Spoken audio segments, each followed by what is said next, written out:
बिस्मिल्लाहिर्रहमानिर्रहीम। Today's topic of discussion is SK medicine.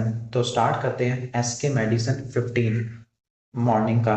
तो posterior boundary of ovarian fossa, answer is internal iliac artery plus ureter. जो anterior boundary होती है this is formed by external iliac artery, posterior boundary internal iliac artery plus ureter, and the floor is formed by obturator nerve and arteries. इसके बाद जो fertile window होती है ये 9 से लेकर 14 डेज में होती है during ovulation, and ovulation is due to LH surge. तो हार्मोन कौन सा होगा? एलएच होगा। Test involving potassium channel, potassium channel के लिए सोर टेस्ट होता है, क्लियर। एंड जो साल्टी होता है वो सोडियम चैनल की वजह से होता है। बाकी जो हमारे होते हैं वो जी प्रोटीन कपल रिसेप्टर की वजह से होते हैं। बस रट्टा मारना कि जो बीटर टेस्ट है वो T2R की वजह से होता है, क्लियर। और ये भी रट्टा मारना कि जो anterior two third of tongue है वहां पे टेस्ट कोडा टिम्पनाई से कैरी होता है, पोस्टीरियर 1/3 ऑफ टंग से ग्लोसोफरेंजियल नर्व होती है। Anterior two third of tongue कौन से होते हैं टेस्ट बट? स्वीट होता है और साल्टी होता है, जबकि पोस्टीरियर 1/3 ऑफ टंग के अंदर बिटर होता है एंड सोर होता है। नेक्स्ट है apex of heart is supplied by, answer is left anterior descending artery which also supply anterior 2/3 of interventricular septum, anterior wall of left ventricle, apex of heart and anterolateral papillary muscle। Next is कि diabetic gastroparesis वाले patient में drug of choice is metoclopramide. This is D2 antagonist which increases lower oesophageal sphincter tone and gastric and intestinal motility. Next is जो transport maximum होती है this is highest for glucose which is 375। If glucose is not in option then we select paraaminohippuric acid followed by lactate, and paraaminohippuric acid is used for renal plasma flow. Next is which anti-diabetic drug can prevent or decrease mortality in CVS patient? Answer is sodium glucose co-transporter inhibitor, which include gliflozin, canagliflozin, empagliflozin. Duchenne muscular dystrophy is X-linked recessive, so its gene is present on chromosome number 12. Clear? Sorry, X chromosome, and it is due to frame shift deletion. Next, uterus कहाँ से बनता है? Paramesonephric duct, paramesonephric duct which is called Mullerian duct, clear. तो जो पैरामीजोनेफ्रिक duct है वो female internal genitalia बनाती होती है। नेक्स्ट इज कि एक पेशेंट को dysphagia, dysarthria, hoarseness of voice, gag reflex चला गया है। This is due to nucleus ambiguus lesion, and nucleus ambiguus is present in medulla oblongata, and this is the lateral medullary syndrome which is called Wallenberg syndrome। अब वेलनबर्ग syndrome में क्या होता है कि बहुत सारे आपके जो न्यूक्लियस होते हैं वो डैमेज हो जाते हैं। For example nucleus ambiguus damage होगा तो पेशेंट को dysphagia, dysarthria, hoarseness of voice, loss of gag reflex होगा। अगर पेशेंट का सिंपैथेटिक फाइबर उड़ गया तो हॉर्नर सिंड्रोम होगा जिसमें टॉसिस, मियोसिस एंड हाइड्रोसिस एनाप्थालमोस होता है। अगर पेशेंट का स्पाइनोथैलेमिक ट्रैक उड़ गया, लैटरल स्पाइनोथैलेमिक ट्रैक या स्पाइनल ट्राइजेमिनल न्यूक्लियस, तो फेस की सेम साइड की और बॉडी की ऑपोजिट साइड की पेन और टेम्परेचर सेंसेशन चली जाएगी, क्लियर। अगर सेरिबेलम उड़ गया तो पेशेंट को dysdiadochokinesia, ataxia, nystagmus, intention tremor, scanning speech, hypotonia देखने को मिलेगा। सही हो गया।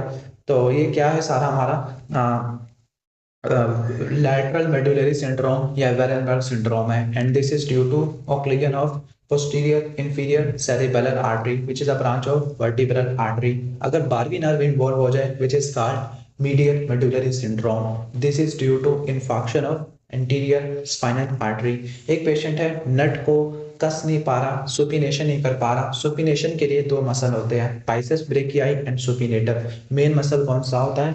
बाइसेप्स होता है which is supplied by musculocutaneous nerve C5, C6, C7। next is phospholipase IP3 डैग calcium mechanism को यूज करने वाले कौन से सेकंड मैसेंजर है? Answer is oxytocin. ADH भी हो सकता है लेकिन उसका V1 रिसेप्टर होना चाहिए। Mnemonic is goat HAG, G से GnRH, O से ऑक्सीटोसिन, A से ADH, इसका V1 रिसेप्टर। T से TRH आ जाएगा, क्लियर। और HAG हिस्टामिन का H1 रिसेप्टर है, A से एंजियोटेंसिन 2 है, क्लियर। ठीक हो गया। तो ये आपने सारे के सारे सेकंड मेथड से रट्टा मार लेने हैं। तो निमोनिक है गोट HAG, ठीक हो गया। जो लास्ट में जो जी है वो है गैस्ट्रिन। नेक्स्ट इज जो बॉडी का ड्रग के ऊपर क्या एक्शन होता है, this is called pharmacokinetics which include absorption, distribution, metabolism and elimination. और ड्रग का बॉडी के ऊपर क्या इफेक्ट होता है, answer is pharmacodynamics which include mechanism of action, side effect, clinical use, antidote, toxicity.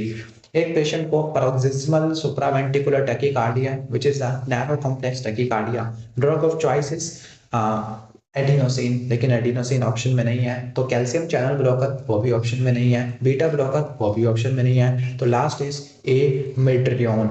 एमिड्रियोन is a type for antiarrhythmic drug, clear, ठीक हो गया। और ये बहुत सारे एरिथमियास को ठीक करने के लिए इस्तेमाल होती है एमिड्रियोन, क्लियर, ठीक हो गया। और एमिड्रियोन का एक इंपॉर्टेंट साइड इफेक्ट क्या है कि this can cause the prolong QT interval which can lead to torsades de pointes and it also causes hypo and hyperthyroidism, clear. और कॉर्नियल डेपोजिशन भी देखने को मिल सकती है, ब्लू ग्रीन स्किन पिगमेंटेशन भी।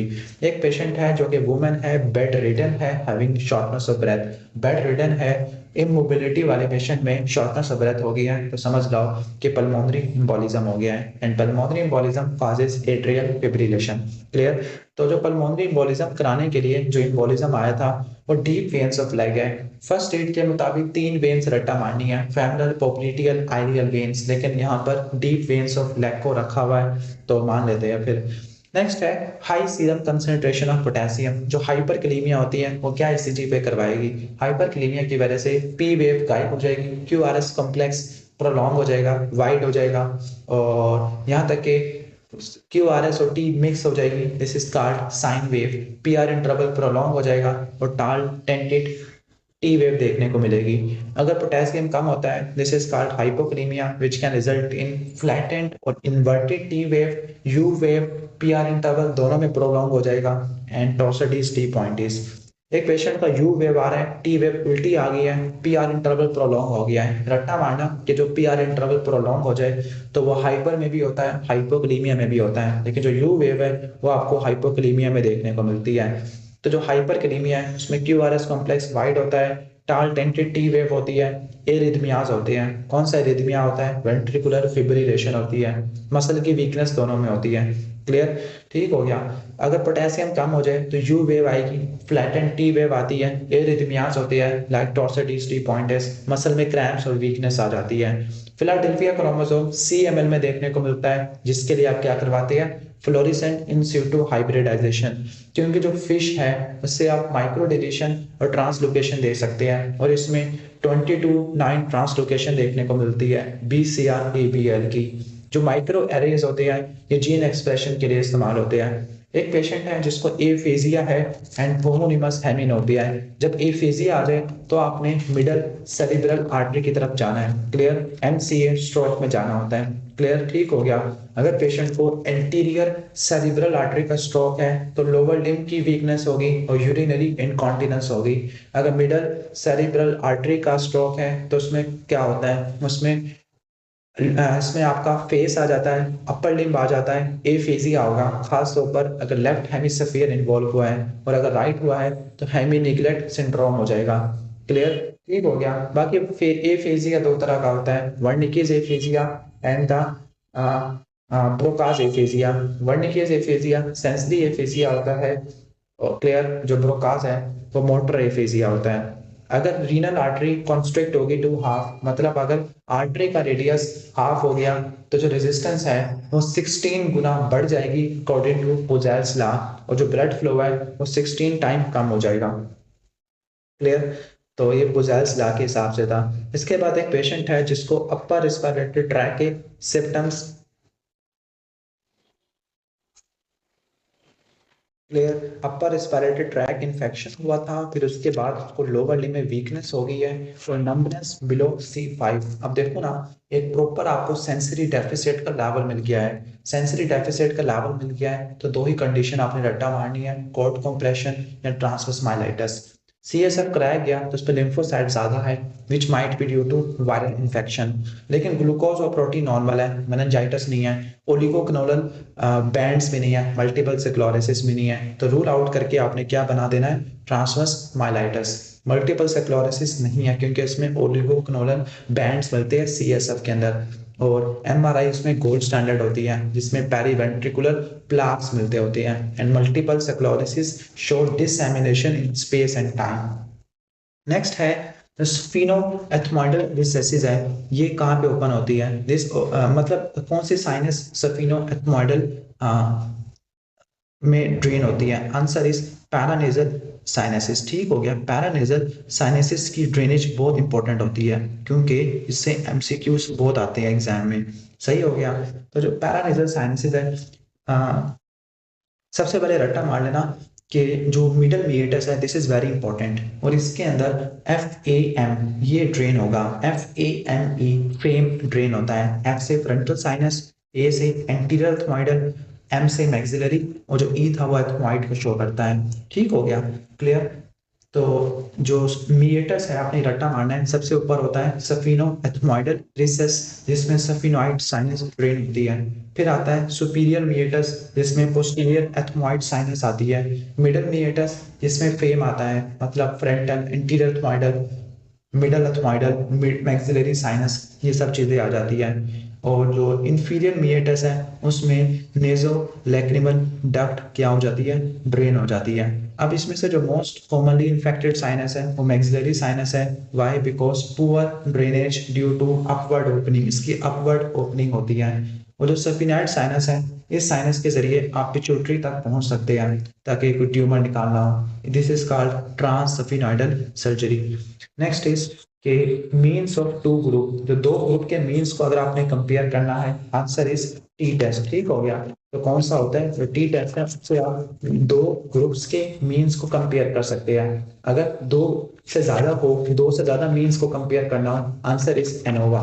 ठीक हो गया, तो अगर दो ग्रुप के मीन को कंपेयर करना हो, answer is T test. Clear, ठीक हो गया। कॉन्टिन्यूस वेरिएबल्स के लिए इस्तेमाल होता है, फॉर एग्जांपल मेल और फीमेल के दरमियान ब्लड प्रेशर मेजर करना है, तो ये क्या होता है, टी टेस्ट होता है जो कि अनपेयर्ड होता है। जो अगर अगर दो से ज्यादा आ जाए, फॉर एग्जांपल तीन या तीन से ज्यादा मीन्स आ जाए, तो उसके लिए होता है एनोवा।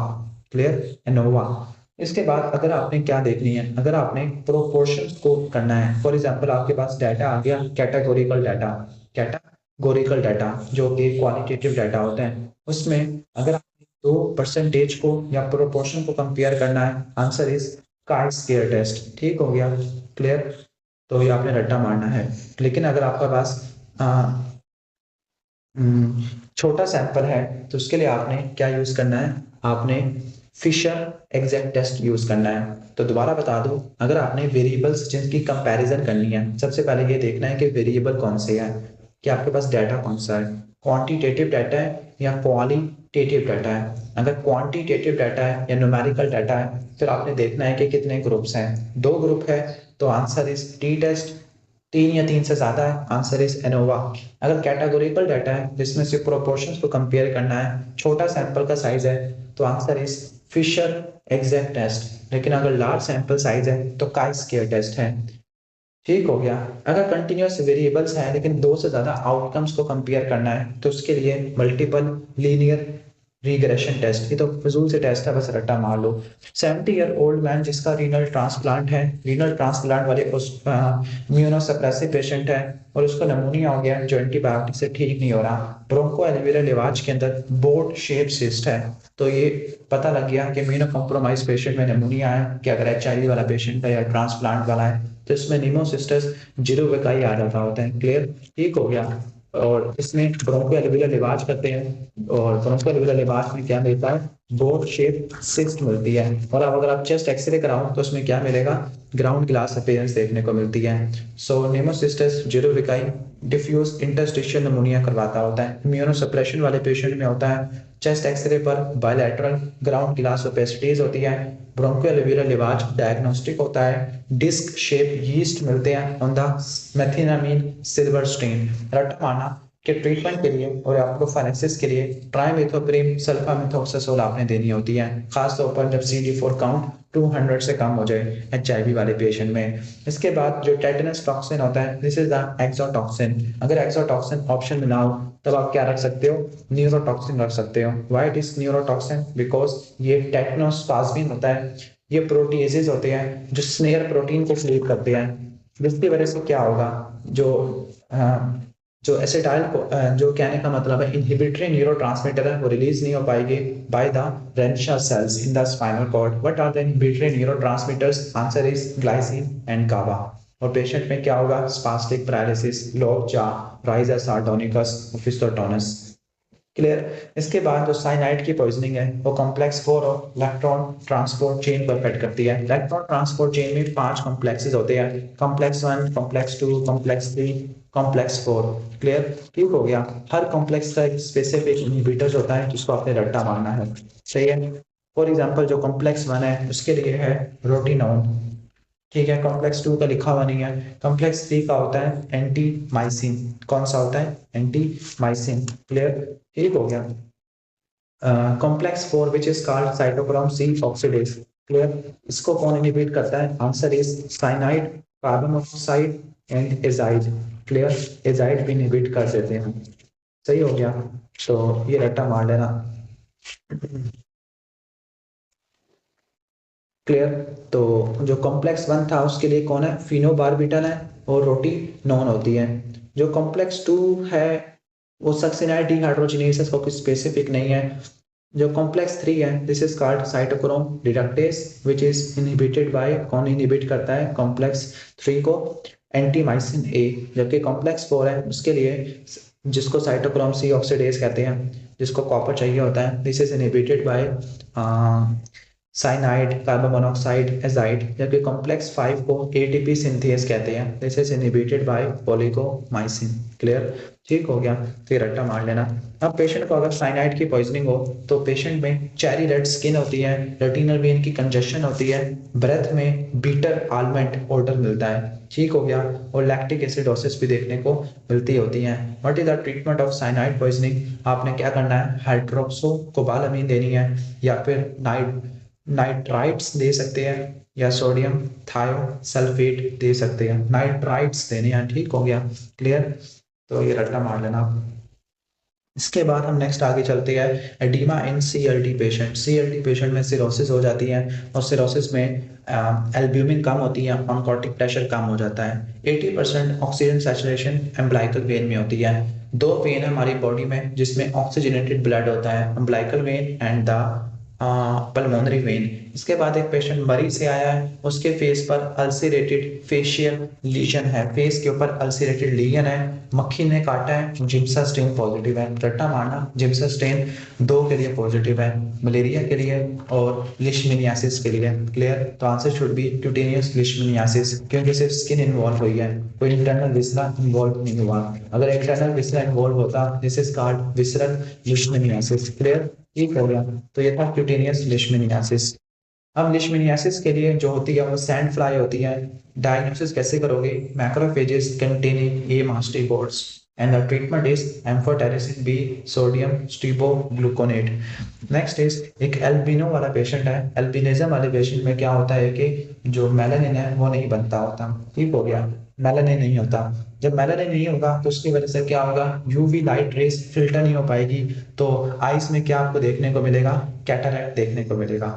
इसके बाद एक पेशेंट है जिसको सिंगल पाल्मर क्रीज है, एक ही पाल्मर क्रीज है, this is called simian crease. ये पढ़ के आपका डायग्नोस बन जाना चाहिए कि हम डाउन सिंड्रोम की बात कर रहे हैं। क्लियर। अब डाउन सिंड्रोम में इंटेलेक्चुअल डिसेबिलिटी होती है, फ्लैट फेस होता है, प्रोमिनेंट एपिकेंथल फोल्ड होते हैं, सिंगल पाल्मर क्रीज होती है, जो फिफ्थ फिंगर है वो इनकर्व्ड हो जाती है, फर्स्ट और सेकंड टो में गैप हो जाता है। जीआईटी के अंदर डोटिनल एट्रेसिया हर्शब्रग डिजीज होता है।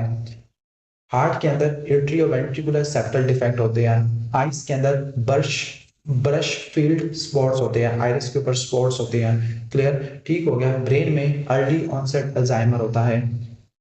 ब्लड के अंदर AML और ALL ये malignancy आपको देखने को मिलती होती है। And the most common cause of down syndrome is meiosis 1 non disjunction की वजह से होता है। लेकिन अब यहाँ पे कैरियोटाइप देखो 46 है, दैट मीन्स कि उसका नॉन डिसजंक्शन नहीं है, या तो उसको मोज़ेकिज्म हुआ है या अनबैलेंस ट्रांसलोकेशन हुई है 14 और 21 के दरमियान। ठीक हो गया। तो डाउन सिंड्रोम में आपने 5 रट्टा मारनी है। एडवांस मैटरनल एज की अगर 45 से ऊपर होगी तो 1 in 25। एट्रेजिया होगा डोडिनम का, एट्रियोवेंट्रिकुलर सेप्टल डिफेक्ट हो गए, अल्जाइमर डिजीज होगा अर्ली ऑनसेट का, AML या ALL होगा। 5 साल से कम है तो AML, 5 साल से ऊपर है तो क्या होगा, ALL हो जाएगा। इसके बाद मैक्सिमम आयरन अब्जॉर्प्शन कहाँ होती है, आंसर इज प्रॉक्सिमल डोडिनम।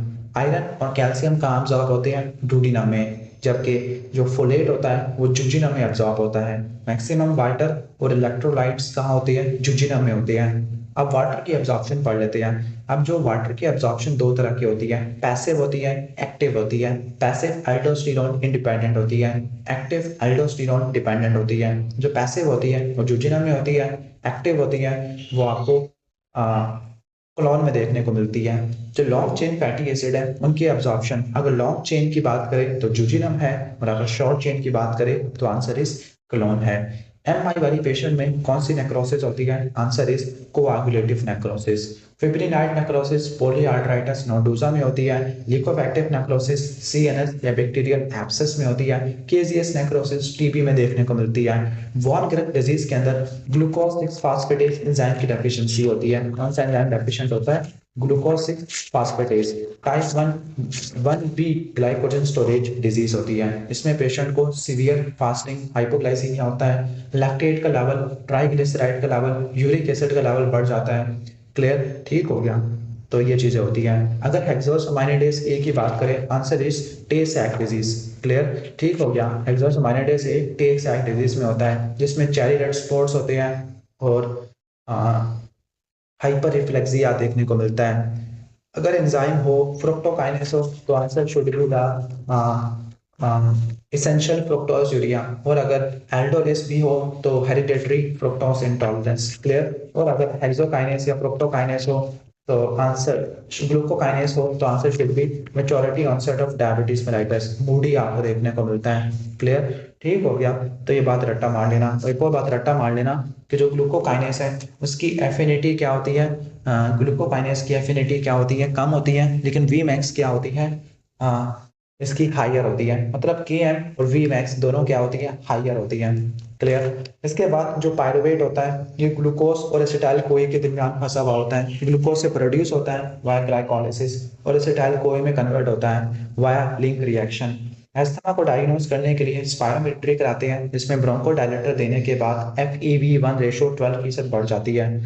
एक patient with severe headache, vomiting और नेक स्टिफनेस, तो ये मेनिंजाइटिस हो सकता है या मेनिंजिज्म हो सकता है। ठीक हो गया। अगर बुखार हो तो मेनिंजाइटिस है, और अगर अगर आप LP करो उसमें ब्लड मिले तो वो सबरेक्नोइड हैमरेज होता है। इसमें severe headache of my life, ठीक हो गया। थंडर क्लैप हेडेक वगैरह भी हम इसको कहते होते हैं, जिसमें बहुत शदीद वाला सर दर्द आपको देखने को मिलता होता है, थंडर क्लैप हेडेक वगैरह कहते हैं।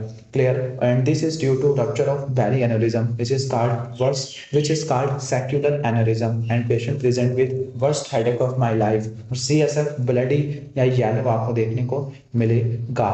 क्लियर, ठीक हो गया। और इसकी कॉम्प्लिकेशन क्या होती है, obstructive hydrocephalus. Next is methotrexate क्या होती है, एंटी मेटाबोलाइट है, डाइहाइड्रोफोलेट रिडक्टेज को इनहिबिट करती है, फोलेट के लेवल्स को क्या कर देती है, कम कर देती है। ठीक हो गया। फोलेट के लेवल्स को क्या कर देती है, कम कर देती है। क्लियर, ठीक हो गया। अब जो मेथोट्रेक्सेट है ये ALL में इस्तेमाल होता है, कोरियोकार्सिनोमा में इस्तेमाल होता है, एक्टोपिक प्रेगनेंसी में इस्तेमाल होता है, medical abortion, rheumatoid arthritis, psoriasis, IBD में इस्तेमाल होता है। And what is the side effect of methotrexate कि जब फोलिक एसिड कम होता है तो माइलो सेपरेशन आपको देखने को मिलती है। ठीक हो गया। हेपेटोटॉक्सिक है, पल्मोनरी फाइब्रोसिस है, टेराटोजेनिक भी होता है। एक्टोपिक प्रेगनेंसी में इस्तेमाल करते हैं। एक कार्डिक साइकिल में क्या होती है, best answer should B P R interval plus Q R S complex, लेकिन फिर टी वेव कहाँ जाएगी, तो बेस्ट आंसर इज कि एक आर आर इंटरवल होता है और उसमें Q R S complex include कर लो। इसके बाद एक पेशेंट है जो कि लेबनीज एंसेस्ट्री का है, उसको प्लाज्मोडियम वाइवस मलेरिया के लिए ट्रीट किया गया। वाइवस और ओवेन हिप्नोजॉइड प्रोड्यूस करते हैं, जिनको टारगेट करने के लिए क्या इस्तेमाल करते हैं हम, प्राइमा क्वीन इस्तेमाल करते हैं। Clear, but the side effect of prima queen is this can cause haemolysis in glucose 6 phosphate dehydrogenase deficiency. ठीक हो गया, क्लियर। तो ये आपने रट्टा मार लेना, ग्लूकोज 6 फास्फेट डिहाइड्रोजिनेस डेफिशिएंसी। अब एग्जाम में ना वो directly glucose 6 phosphate dehydrogenase deficiency नहीं देगा, बल्कि वो इसके पेशेंट को आपको क्लिनिकल फीचर्स देगा G6PD डेफिशिएंसी वाले।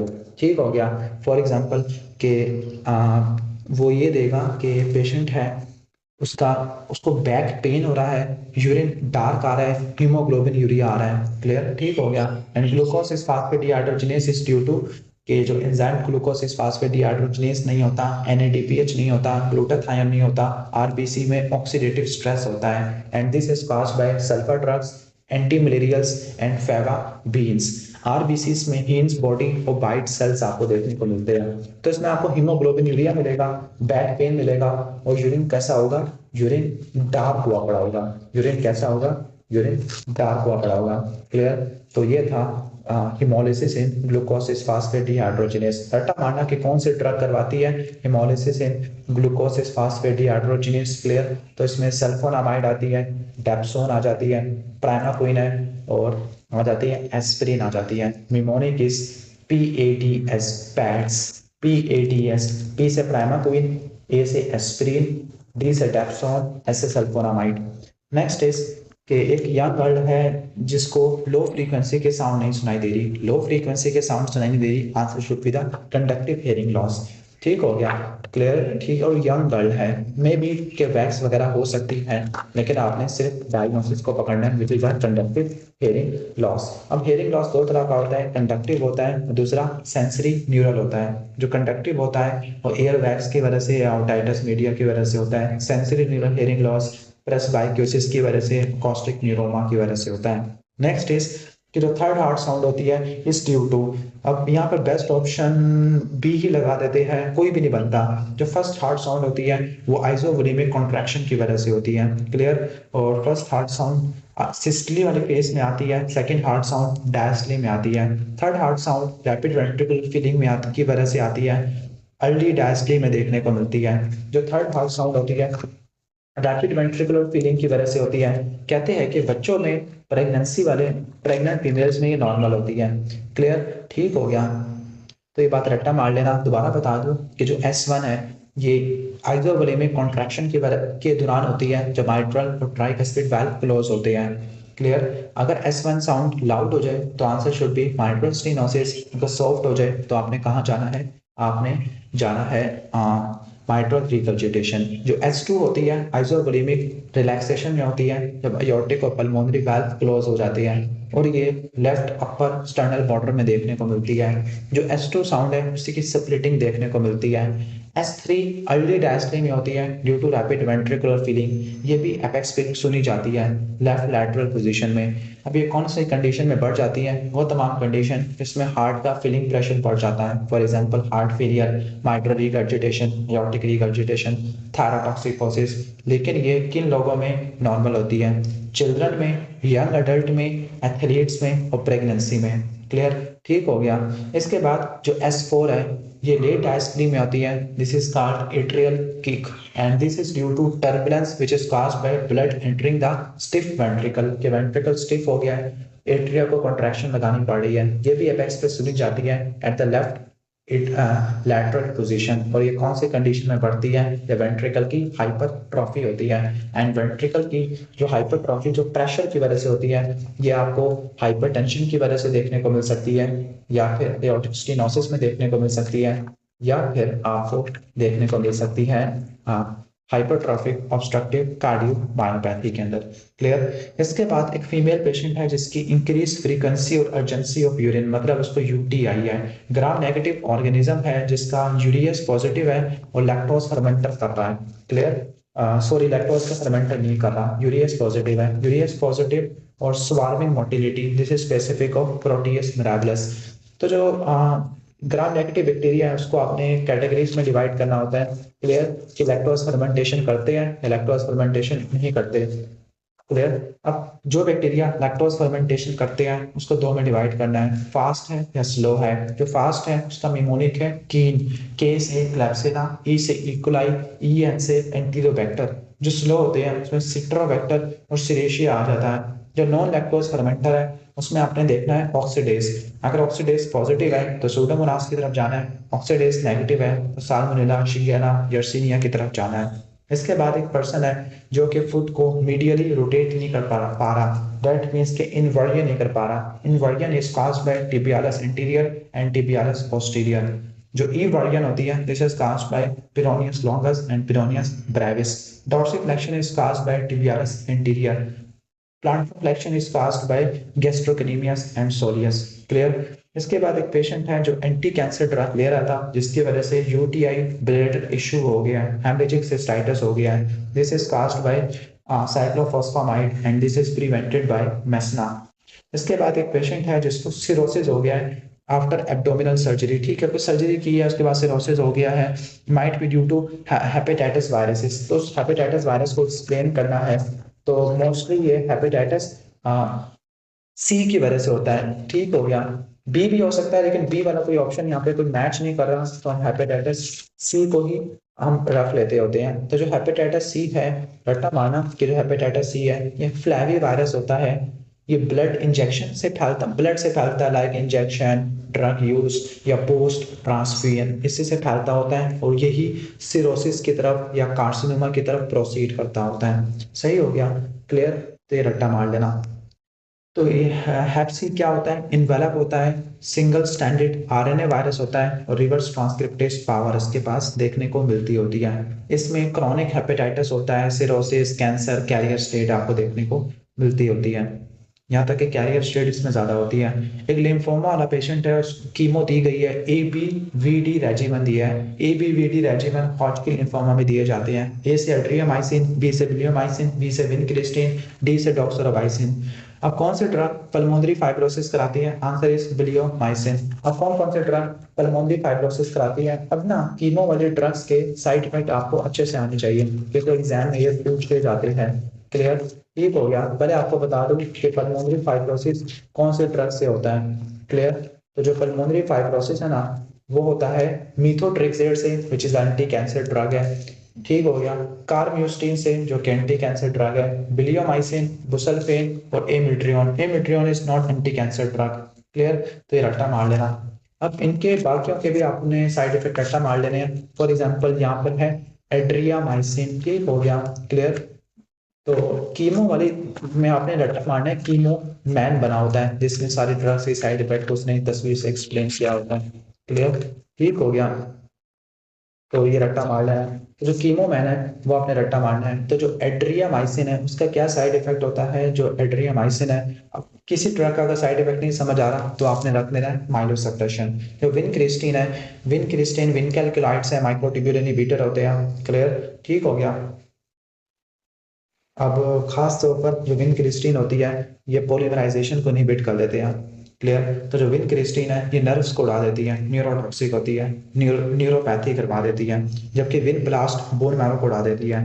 बिलियोमाइसिन पल्मोनरी फाइब्रोसिस करवाती है जस्ट लाइक बुसल्फेन, और जो डॉक्सोरोबाइसिन है डायलेटेड कार्डियोमायोपैथी करवा देती है। इसको प्रिवेंट करने के लिए डेक्सट्रोजैक्सिन देनी है। इसके बाद एक बंदा है जिसने कार्डिक लिया है फॉर द कार्डिक कंडीशन, जिसने कोलेस्ट्रॉल के लेवल को कम कर दिया है। अब कोलेस्ट्रॉल का लेवल कम हो गया है तो जो मैक्सिमम कोलेस्ट्रॉल होता है वो LDL में होता है, मैक्सिमम प्रोटीन HDL में होती है। इसके बाद एक पर्सन है जिसने अल्कोहल लिया है और उसका एंकल ज्वाइंट सूज गया है, दैट मीन्स कि उसका गाउट प्रेसिपिटेट हो गया है। गाउट क्या हो गया है, प्रेसिपिटेट हो गया है। अल्कोहल प्रेसिपिटेट के जब अल्कोहल लेते हैं ना तो लैक्टिक एसिडोसिस होती है, जिसकी वजह से क्या होता है कि यूरिक एसिड की रीअब्जॉर्प्शन क्या हो जाती है, बढ़ जाती है, यूरिक एसिड का लेवल बढ़ जाता है। इसके अलावा डायूरेटिक्स, डिहाइड्रेशन, ट्रॉमा या रेड मीट खाने से गाउट का अटैक बढ़ जाता है। एक्यूट गाउट के लिए एनसेड, कॉल्चिसिन, ग्लूकोकॉर्टिकॉइड देनी है, क्रोनिक के लिए एलोपेरिनोल देनी है। नेक्स्ट इज एक पेशेंट को urethral discharge after unprotected intercourse, सेप्टा दी गई है, ठीक हो गया, लेकिन उसके डिस्चार्ज के साथ सेम डिस्चार्ज के साथ आ रहे हैं, ठीक हो गया। अब पेशेंट का यूरिथ्रल डिस्चार्ज है, यूरिथ्राइटिस है, सेक्सुअली एक्टिव है, तो इसमें क्लैमिडिया या गोनोरिया हो सकते हैं। क्लैमिडिया के लिए drug of choice is azithromycin, doxycycline, लेकिन गोनोरिया के लिए सेफ्ट्राइक्सोन है। अब गोनोरिया से ठीक नहीं हो रहा तो उसका मतलब है उसको क्लैमिडिया का इन्फेक्शन था। एक पेशेंट को सडन शॉर्टनेस ऑफ ब्रेथ है, स्टोनी डल परकशन नोट है, this is seen in case of pleural effusion which might be due to exudative और ट्रांसुडेटिव। इन दोनों को डिफरेंशिएट करने के लिए लाइट्स क्राइटेरिया यूज करते हैं। एक पेशेंट है जिसको ट्रॉमा है, रिब्स का फ्रैक्चर है, उसको चेस्ट पेन होना शुरू हो गया है, pleuritic chest pain, shortness of breath है और ब्लैक एरिया मिल रहा है, ब्लैक एरिया या हाइपरल्यूसेंट एरिया। तो ये किस में होता है? नीमोथोरेक्स में होता है। यहाँ पे नीमोथोरेक्स एक ही है, ट्रॉमेटिक नीमोथोरेक्स। जो टेंशन नीमोथोरेक्स है उसमें मीडियम स्टीनम ऑपोजिट साइड पे डेविएट कर जाता है। क्लियर। इसके बाद एक बंदा जो कि मैराथन में दौड़ रहा था, लो कैलोरी डाइट के लिए उसने, यानी कैलोरी बिल्कुल नहीं थी, लेकिन उसने मैराथन को इंप्रूव कर दिया और आगे भाग नहीं पा रहा। क्यों? क्योंकि लो अवेलेबिलिटी ऑफ ऑक्सीजन। क्लियर, ठीक हो गया। अब देखो कौन से एरिया में जा रहा है, हिली एरिया में। हिली एरिया में ऑक्सीजन की क्या होती है? कमी होती है, और डाइट में कैलोरीज थी नहीं, तो इसका मतलब है ऑक्सीजन की अवेलेबिलिटी खत्म हो चुकी है, एरोबिक मेटाबॉलिज्म नहीं चल रही, एटीपी खत्म हो चुके हैं। इसके बाद जो पेरिफेरल कीमोरिसेप्टर होते हैं वो हाइपोक्सिया को रिस्पॉन्ड करते हैं।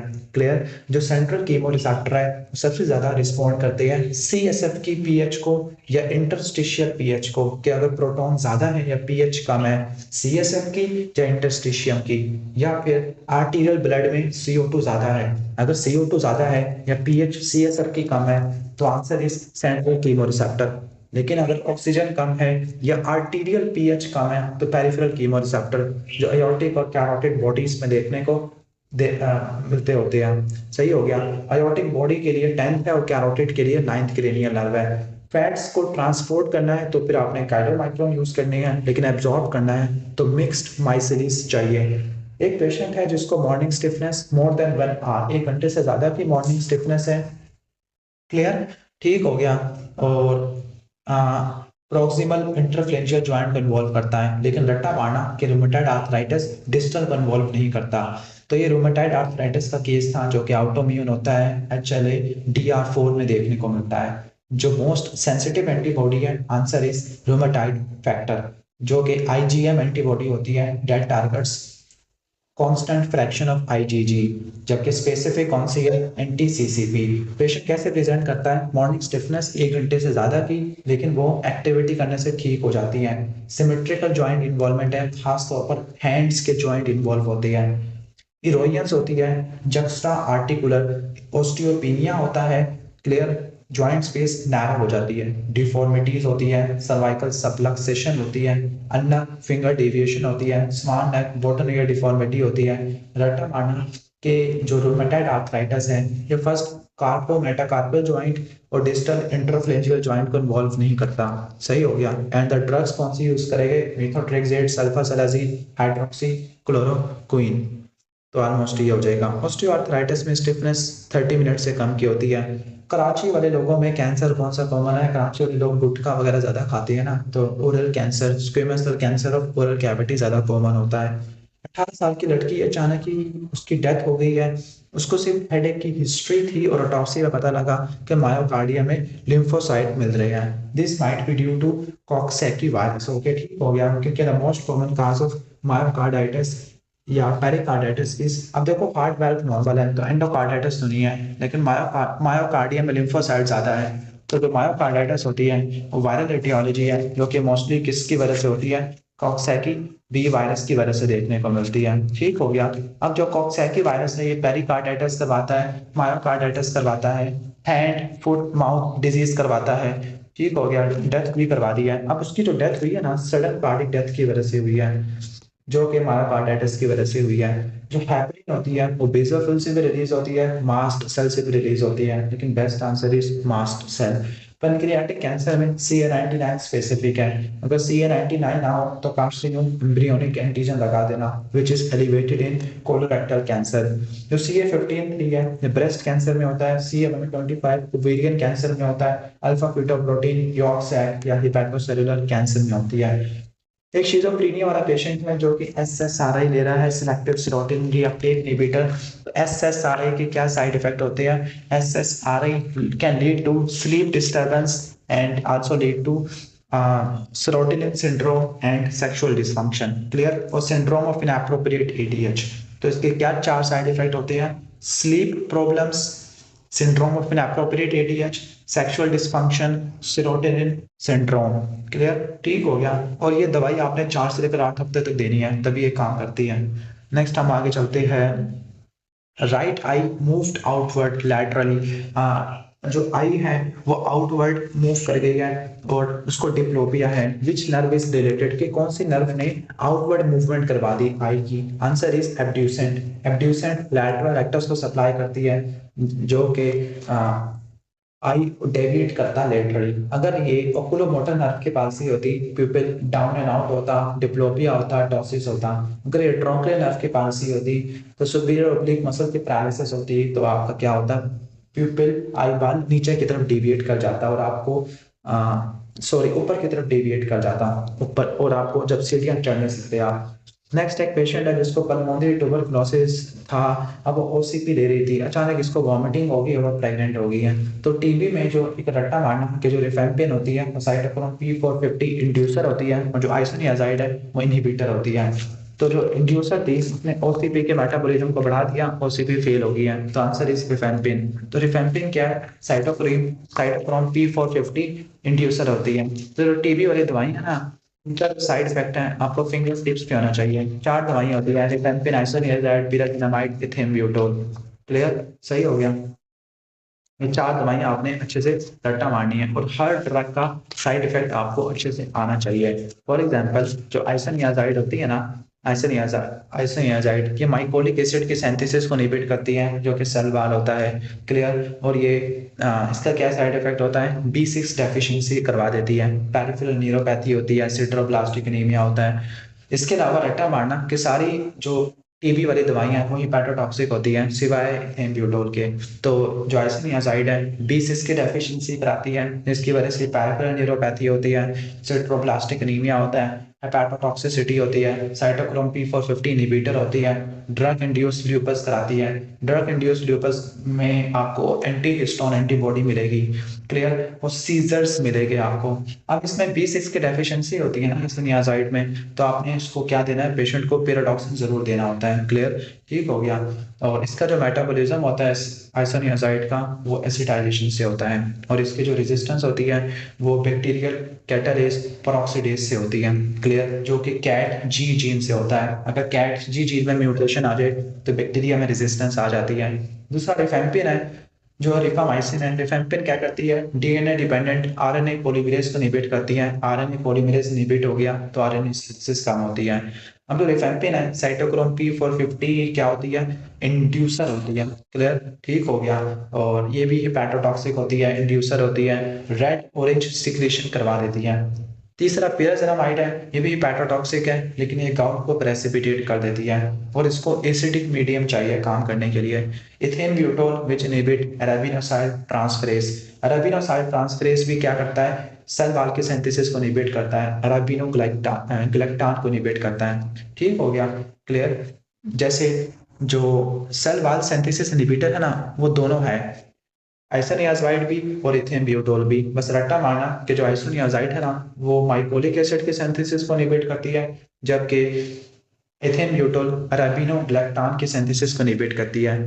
सही हो गया, उम्मीद है कि समझ आ गया होगा। और इथेनब्यूटोल ई से आइस, ई से इथेनब्यूटोल, तो ये ऑप्टिक न्यूराइटिस करवाती है, रेड ग्रीन कलर ब्लाइंडनेस करवाती है। मोस्ट पोटेंट एनाबॉलिक हार्मोन, तो जो मोस्ट पोटेंट एनाबॉलिक हार्मोन है आंसर इज टेस्टोस्टेरोन। पोटेंसी की बात करें तो सबसे ज्यादा पोटेंट एंड्रोजन कौन सा होता है? आंसर इज DHT, डाइहाइड्रोटेस्टोस्टेरोन, जो कि हेयर फॉलिकल और प्रोस्टेट पे काम करता है। जब ईस्ट्रोजन की बात करूं तो इसमें आंसर कौन सा आएगा? Oestradiol, greater than oestrone, greater than oestriol, clear, उम्मीद है कि समझ आ गया होगा। नेक्स्ट है कि जो प्लाज्मा प्रोटीन है वो फिल्टर क्यों नहीं होती है किडनी से, बिकॉज बेसमेंट मेम्ब्रेन के ऊपर नेगेटिवली चार्ज प्रोटियोग्लाइकान होते हैं। विटामिन डी की एक्टिविटी को देखने के लिए कैल्सिडाइल देखना है 25 हाइड्रोक्सी कैल्सिफिरोल, जो कम होता है रिकेट्स या ऑस्टियोमलेशिया में। एक पेशेंट को वर्सनिंग निमोनिया हो गया है associated with production of large quantity of red brown rusty sputum, ये स्पेसिफिक होता है क्लैप्सिला के लिए। और देखो चेस्ट एक्सरे में कैविटी मिल रही है विद एयर फ्लूइड लेवल, तो ये लंग एब्सेस भी करवा दिया इसने। तो जो लंग एब्सेस होती है वो स्टेफ ऑरियस की वजह से होती है या फिर आपको क्लैप्सिला की वजह से देखने को मिलता होता है। ठीक हो गया। और लंग एब्सेस कौन से लोग में होती है, राइट लंग में देखने को मिलती है। अगर पेशेंट अपराइट पोजीशन में है तब कहाँ पे जाएगी, और अगर पेशेंट रिकम्बेंट पोजीशन में है तब कहाँ पे जाएगी। ये बात रट्टा मार लेना, अगर पेशेंट अपराइट पोजीशन में है ना तो रट्टा मारना राइट लोअर लोब में, अगर पेशेंट रिकम्बेंट पोजीशन में है तो फिर आपने रट्टा मारना है राइट अपर लोब या राइट मिडल लोब, मतलब जाएगी राइट साइड पर। क्लियर, तो ये बात रट्टा मार देना। ठीक हो गया कि मतलब फॉरेन बॉडी ऐसे जाती होती है। अगर पेशेंट सुपाइन पोजीशन पे हो तो आंसर क्या होगा, superior segment of right lower lobe. अगर पेशेंट कोई राइट साइड पे है, क्लियर, या प्रोन पोजीशन पे है तो answer is right upper lobe. अगर पेशेंट अपराइट पोजीशन में है तो आंसर वही आ जाएगा राइट लोअर लोब। तो ये थोड़ा मैंने एस्पायरेशन बता दी है। और यहाँ पर रेस्टी स्पूटम दिया होता है ना, तो जो रेस्टी स्पूटम होता है ये स्पेसिफिक होता है क्लैप्सिला नमूनिया के लिए। क्लियर, किसके लिए स्पेसिफिक होता है, क्लैप्सिला नमूनिया के लिए। क्लैप्सिला के लिए और क्या पॉइंट्स रट्टा मारनी है आपने, क्लैप्सिला वाले के लिए ABCD। ए से एस्पिरेशन नमूनिया, क्लियर। बी से एब्सेस आ जाएगा लंग्स में लीवर में। सी से करंट जेली स्पूटम देखने को मिलता है आपको डार्क रेड का, डायबिटीज मेलाइटस या लोग एथेनॉल जो पीते हैं उनमें देखने को मिलता होता है। सही हो गया। नेक्स्ट है इंजरी टू द रेस्ट कह रहा हूँ, रिस्ट है। अच्छा, क्लैप्सिला के लिए drug of choice is meropenem. Injury to the wrist है जिसकी वजह से एनाटॉमिकल स्नफ बॉक्स डैमेज हो गया है। एनाटॉमिकल स्नफ बॉक्स में रेडियल आर्टरी उसके फाइट बोन होती है। पोस्टीरियर इंटरवेंट्रिकुलर आर्टरी सेप्टम को सप्लाई करती है, पोस्टीरियर 1/3 ऑफ इंटरवेंट्रिकुलर सेप्टम। इसके अलावा जो पोस्टीरियर इंटरवेंट्रिकुलर आर्टरी है ये असल में पोस्टीरियर डिसेंडिंग आर्टरी होती है। Posterior two 2/3 of wall of ventricle and posterior medial papillary muscle को सप्लाई करती है। अगर वोकल कॉर्ड इडक्टेड पोजीशन पे है और मीडियल पोजीशन पे है, इडक्टेड पोजीशन पे है इसका क्या मतलब है कि वोकल कॉर्ड की एबडक्शन नहीं हो पा रही। एबडक्शन क्यों नहीं हो पा रही कि पोस्टीरियर क्रिको एरेटिनॉइड मसल की पैरालिसिस है, या इडक्शन और वोकल कॉर्ड इडक्टेड पोजीशन पे चला गया है। इडक्टेड में क्यों चला गया है, बिकॉज थायरोइड ने उसको खींच लिया है इडक्टेड पोजीशन के अंदर। क्लियर, ठीक हो गया। तो वोकल कॉर्ड की मूवमेंट बहुत ज्यादा इंपॉर्टेंट होती है, you have to remember the vocal cord movement. Clear, सही हो गया। तो ऑलमोस्ट ये वाला हो जाएगा। यानी कौन से मसल्स होते हैं जो वोकल कॉर्ड को मूव करते हैं, this is very high yield concept. मैं बाकी यहाँ से निकाल दे ताकि मैं आपको एक्सप्लेन करूँ कि कौन सा मसल क्या कर सकता है वोकल कॉर्ड का। क्योंकि वोकल कॉर्ड की एबडक्शन होती है, रिडक्शन होती है, टोन को बढ़ाना, आवाज की या टोन को क्या करना, कम करना। इनमें से कोई आपको देखने को मिलते होते हैं। Let me open.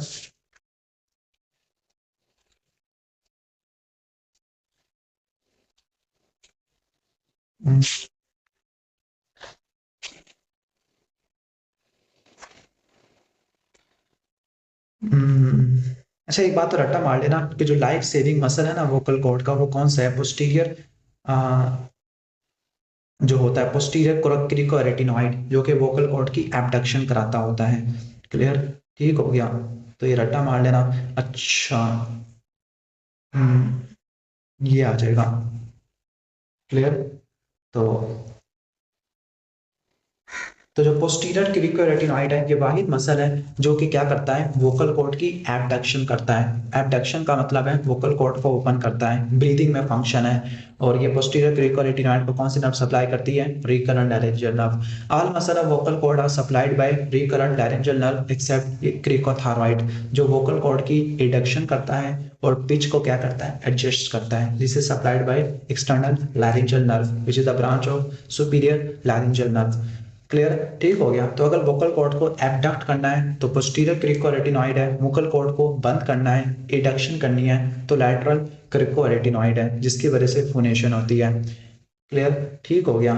तो ये रट्टा मार देना। अगर वोकल कॉर्ड को टेंस करना है तो क्रिकोथायरॉइड है जो कि पिच को बढ़ा देता है। वोकल कॉर्ड को रिलैक्स करना है तो थायरोएरेटिनॉइड है, ठीक हो गया, जो कि पिच को क्या कर देता है, कम कर देता है। और जो वोकैलिस है वो फाइन ट्यून टेंशन को कंट्रोल करता है। तो ये बात रट्टा मार देना। एक और बात रट्टा मारना कि जो एयरवे को ओपन करता है only abductor of vocal cord is posterior cricoarytenoid. तो अगर पेशेंट को बायलैटरल रिकरेंट लारिंजियल नर्व की पाल्सी होती है तो पोस्टीरियर क्रिकोरेटिनॉइड चला गया, एयरवे की ऑब्स्ट्रक्शन हो जाएगी।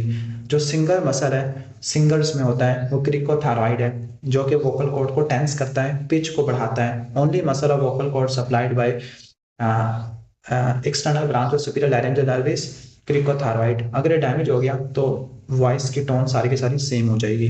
क्लियर, ठीक हो गया। इसके बाद एक पेशेंट है जिसको गाउट था, उसको एलोपिरिनोल दी है। एलोपिरिनोल क्या करती है, ज़ैंथीन ऑक्सीडेज एंजाइम को इनहिबिट करती है। रट्टा मारना, ये वो एंजाइम है जो कि मार्केप्टोप्यूरिन को भी मेटाबोलाइज करता है। एक पेशेंट को एमिकेसिन दी गया। एमिकेसिन क्या है, this is aminoglycoside and aminoglycoside के क्या साइड इफेक्ट होते हैं, नेफ्रोटॉक्सिक होती है और ओटोटॉक्सिक होती है। क्लियर।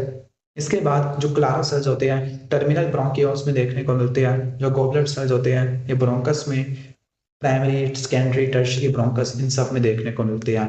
ओवेरियन फोसा के पीछे क्या होता है, इंटरनल एक आर्टरी और ureter. Best answer is ureter. Clear. Superiorly external iliac vessels, anteriorly broad ligament of uterus, पीछे ureter, internal iliac vessel, inferiorly obturator nerve, obturator artery and the vein। एक person जो circus में काम करता था, काफी लंबा है, फ्लेक्सिबल ज्वाइंट है, उसके ज्वाइंट काफी फ्लेक्सिबल है, ठीक है, हाइपर मोबाइल ज्वाइंट्स है, उसको चेस्ट पेन हुआ और वो मर गया और उसको सिस्टिक मीडियल नेक्रोसिस था। तो answer should be the Marfan syndrome. अब जो सिस्टिक मीडियल नेक्रोसिस था ना, वो किसमें आपको देखने को मिलता है, cystic medial necrosis, it can cause the dissection. Clear, ठीक हो गया। सिस्टिक मीडियल नेक्रोसिस की वजह से क्या हो सकती है, डाइसेक्शन हो सकती है। And answer is Marfan syndrome. Marfan syndrome autosomal dominant है, कनेक्टिव टिश्यू डिजीज है, फिब्रिलिन जीन की म्यूटेशन होती है। पेशेंट लंबा होता है, एक्सट्रीमिटीज लंबे होते हैं, चेस्ट वाल डिफॉर्मिटी होती है, बड़ी बड़ी फिंगर्स होती है, ठीक हो गया, जिसको रेक्टोडेक्टाइली कहते हैं, हाइपर मोबाइल ज्वाइंट होते हैं, अयोटा का सिस्टिक मीडियल नेक्रोसिस होता है जिसकी वजह से डायसेक्शन होती है, वो बंदा मर जाता है।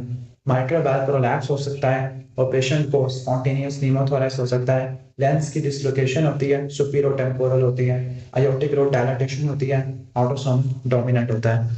क्लियर।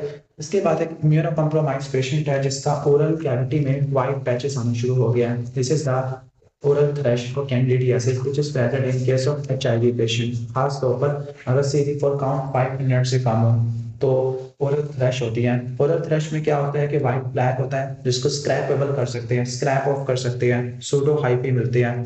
तो ओरल थ्रश के लिए क्या देनी है आपने, निस्टैटिन देनी है। क्लियर, क्या देनी है आपने, निस्टैटिन देनी है। फ्लूकोनाजोल होता है वो भी रख सकते थे। हिप्पोक्रेटिक ओथ में कॉन्फिडेंशियलिटी होती है। कॉन्फिडेंशियलिटी का मतलब है कि पेशेंट जो भी बात करता है आपने इसको प्रिजर्व करना होता है, इसको आपने इसको लीक नहीं करना, लेकिन कुछ कंडीशन के अंदर कॉन्फिडेंशियलिटी को आप ब्रीच कर सकते हैं। Mnemonic is saved. एस से क्या होगा, सुसाइडल या होमिसाइडल। जो बंदा खुद सुसाइड करने का सोच रहा है, किसी को कत्ल करने का सोच रहा है, आपने कॉन्फिडेंशियलिटी ब्रीच कर देनी है। ए से अब्यूज, अगर बच्चों पर या बूढ़े पेशेंट पर या प्रिजनर पे अब्यूज हो रहा है तो कॉन्फिडेंशियलिटी ब्रीच करनी है। वी से क्या है, विक्टिम्स के जो विक्टिम है, जो उनका शिकार है, उनको प्रोटेक्ट करने के लिए आपने कॉन्फिडेंशियलिटी को ब्रीच कर देना है। ई से एपिलेप्सी, उसमें कॉन्फिडेंशियलिटी को ब्रीच करना है, अदरवाइज ऐसा बंदा ड्राइविंग करेगा और अपने आप को दूसरों को मारेगा। डी से क्या है कि कुछ sexually transmitted disease like hepatitis, sexually transmitted disease या कुछ फूड पॉइजनिंग के केसेस होते हैं। क्लियर, ठीक हो गया। तो ऑलमोस्ट ये रट्टा मार लेना। इसके बाद एक पेशेंट है जिसको डिस्फेजिया है, चेस्ट पेन है, डिफिकल्टी बेल्चिंग, बेल्चिंग का मतलब है कि वो हवा को निकल नहीं पा रहा, एयर फ्लूइड लेवल मिल रहे हैं, ईसीजी नॉर्मल है, क्योंकि चेस्ट पेन था तो आप ईसीजी जरूर कराते होते हैं, लेकिन बेरियम्स वालों में बर्ड वीक अपीयरेंस मिल रही है। This is due to achalasia cardia which might be due to Trypanosoma cruzi. एक पेशेंट है ओपन आइज के साथ तो खड़ा हो सकता है, लेकिन जब आंखें बंद करता है उसको एटेक्सिया होता है। This is called sensory ataxia, जो डोर्सल कॉलम की वजह से हो सकता है। This is called Romberg sign. ठीक हो गया। एंड और ये जो रोमबर्ग साइन होता है ना, ये आपको किन किन कंडीशन में देखने को मिलता है, ये वेरी इंपॉर्टेंट कॉन्सेप्ट है। तो कंडीशन कौन कौन सी है जिसमें रोमबर्ग साइन होता है? एटेक्सिक गेट होता है, बबित्स्की साइन पॉजिटिव है लेकिन डीप टेंडन रिफ्लेक्सेस कम है। Answer is fast. Friedreich's ataxia clear as say severe subacute combined degeneration of spinal cord, T से टेप्स डोर्सालिस। दोबारा बता दूं, रॉन्ग साइन किस में पॉजिटिव है? Friedreich's ataxia, subacute combined degeneration of spinal cord and tabes dorsalis, जिसमें patient की position vibration sensation impaired होती है। अगर पेशेंट आंखें खुली हो या बंद हो तो सेरिबेलम है, आंखें बंद हो तो डोर्सल कॉलम है। Highest energy reserve in terms of kilo calorie पर मोल तो सबसे ज्यादा होते हैं फैट्स में। फैट्स कहाँ होते हैं? एडिपोज टिश्यू में, टैग में होते हैं। Major source of energy adipose tissue है। मैक्सिमम ग्लाइकोजन कहाँ होता है? स्केलेटल मसल में होता है, क्योंकि स्केलेटल मसल बहुत सारे होते हैं, लेकिन पर 100 ग्राम ऑफ टिश्यू की बात करूं तो लीवर है। हाईएस्ट एनर्जी करेंसी कहाँ पे होती है? एटीपी में होती है। हाईएस्ट एनर्जी मॉलिक्यूल एटीपी है, लेकिन हाईएस्ट एनर्जी कंटेंट कहाँ होते हैं? फूड में, स्टार्च में होते हैं। Highest content of unsaturated fatty acid तो ये सनफ्लावर ऑयल में होते हैं। क्लियर? ठीक है। हाईएस्ट क्वांटिटी की बात करूं, लेकिन हाईएस्ट क्वालिटी जो सबसे अच्छी क्वालिटी का मिलता है खास तौर पर omega 3 omega acid, linolenic acid या लिनोलिक एसिड, तो वो सोयाबीन्स में देखने को मिलते हैं। अच्छी क्वालिटी की बात करूं सोयाबीन, क्वांटिटी की बात करूं सनफ्लावर ऑयल। सूरजमुखी का फूल। Which neurotransmitter is fired in schizophrenia? तो पार्किंसन में डोपामिन कम होता है, शिजोफ्रेनिया में डोपामिन ज्यादा होता है। इन लॉन्ग बोन का फ्रैक्चर, खास तौर पर अगर फैमरल नेक का फ्रैक्चर हो गया है तो हेड का एवास्कुलर नेक्रोसिस हो जाती है, because head is supplied by retinacular branches of medial circumflex femoral artery. इसके बाद एक फीमेल है जिसको साल्पिंजाइटिस है। साल्पिंजाइटिस का मतलब है फेलोपियन ट्यूब की इन्फ्लेमेशन है। And what is epithelium of fallopian tube? Answer is simple colour epithelium, जो कि सिलिएटेड कैटेगरी की देखने को मिलती है। सही हो गया? क्लियर? हाँ। तो फेलोपियन ट्यूब की कौन सी एपिथेलियम होती है? सिंपल कलमनर एपिथेलियम, सिलिएटेड वाली। ठीक है। जो वुल्वा है उसकी स्ट्रेटिफाइड स्क्वेमस कॉर्निफाइड होती है। वजाइना की stratified squamous non cornified. Ectocervix की भी सेम होती है। एंडो सर्विस की सिंपल कलमनर है। यूट्रस की सिंपल कलमनर है, बस उसमें ग्लैंड्स होते हैं। अगर प्रोलिफेरेटिव फेज है तो उसमें लॉन्ग ट्यूबुलर ग्लैंड है, अगर सेक्रेटरी फेज है तो कॉइल्ड ग्लैंड्स है।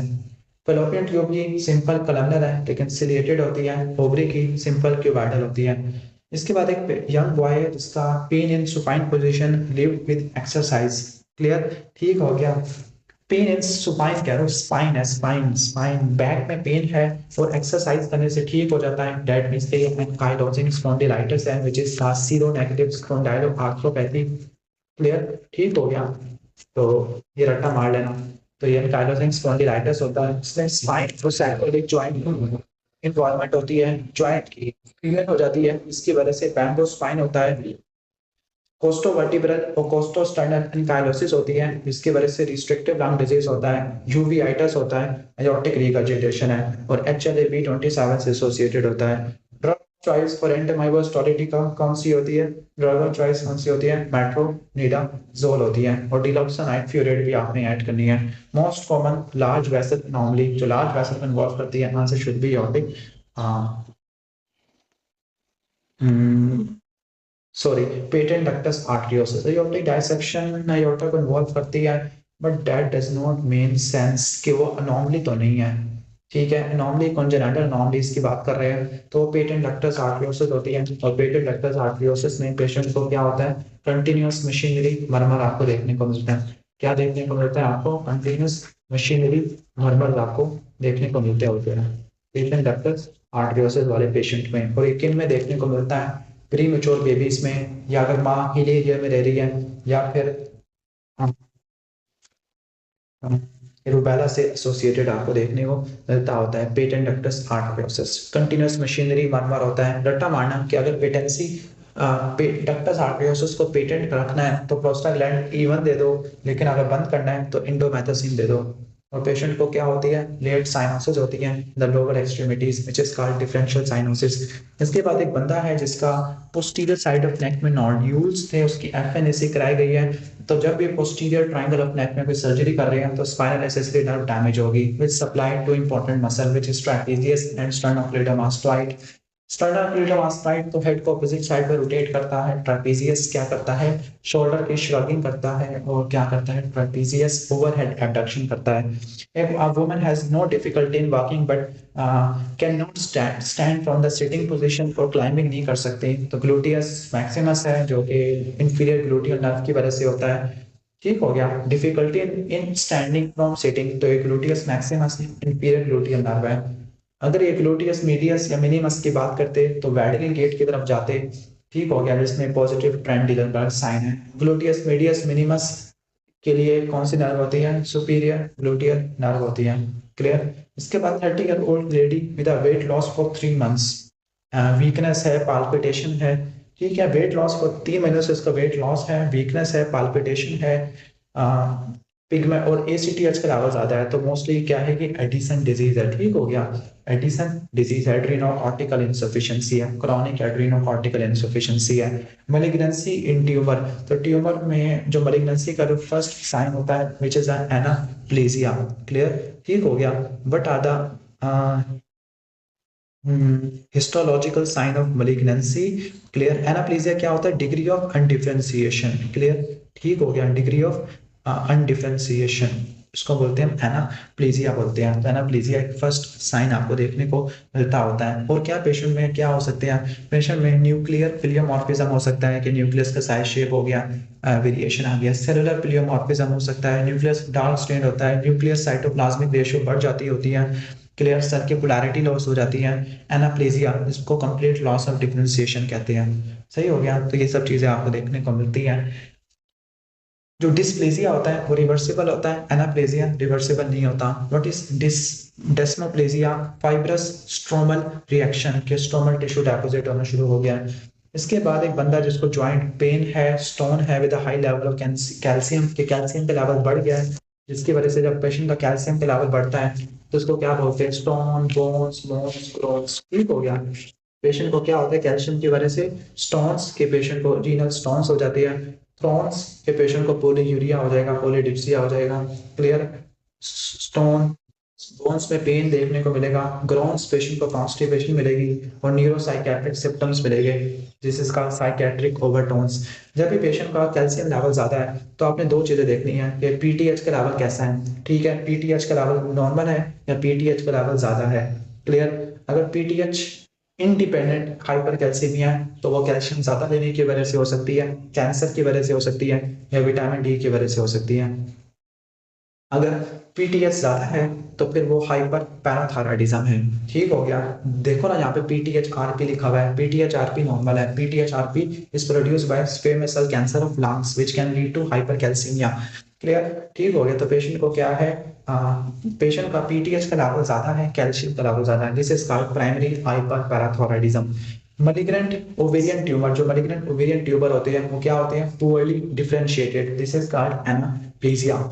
एक पेशेंट है जिसको हेप बी 6 महीनों से है, अब उसको हेप डी हो चुका है, this is called super infection. Clear. ठीक है। अब ये बहुत इंपॉर्टेंट है, सुपर वर्सेस को इन्फेक्शन। हेपेटाइटिस बी का एक बात रट्टा मारना कि जो हेपेटाइटिस डी है ना, ये डिफेक्टिव वायरस है। ठीक हो गया, डिफेक्टिव है मतलब इसको हेपेटाइटिस बी की जरूरत पड़ती होती है ग्रोथ के लिए। क्लियर। ठीक हो गया। तो जो हेपेटाइटिस डी है वो डिफेक्टिव आरएनए वायरस है, लेकिन कुछ बुक्स कहती है कि डीएनए वायरस है, लेकिन डिफेक्टिव हाँ बिल्कुल डिफेक्टिव आरएनए वायरस ही बोलते हैं, डेल्टा वायरस है। ठीक हो गया। अब एक बात रट्टा मारना कि पहले हेपेटाइटिस बी हुआ था, फिर उसके बाद हेपेटाइटिस डी हुआ, this is called super infection. लेकिन अगर दोनों एक ही वक्त में हो गया तो दोनों को बोलते हैं को इन्फेक्शन।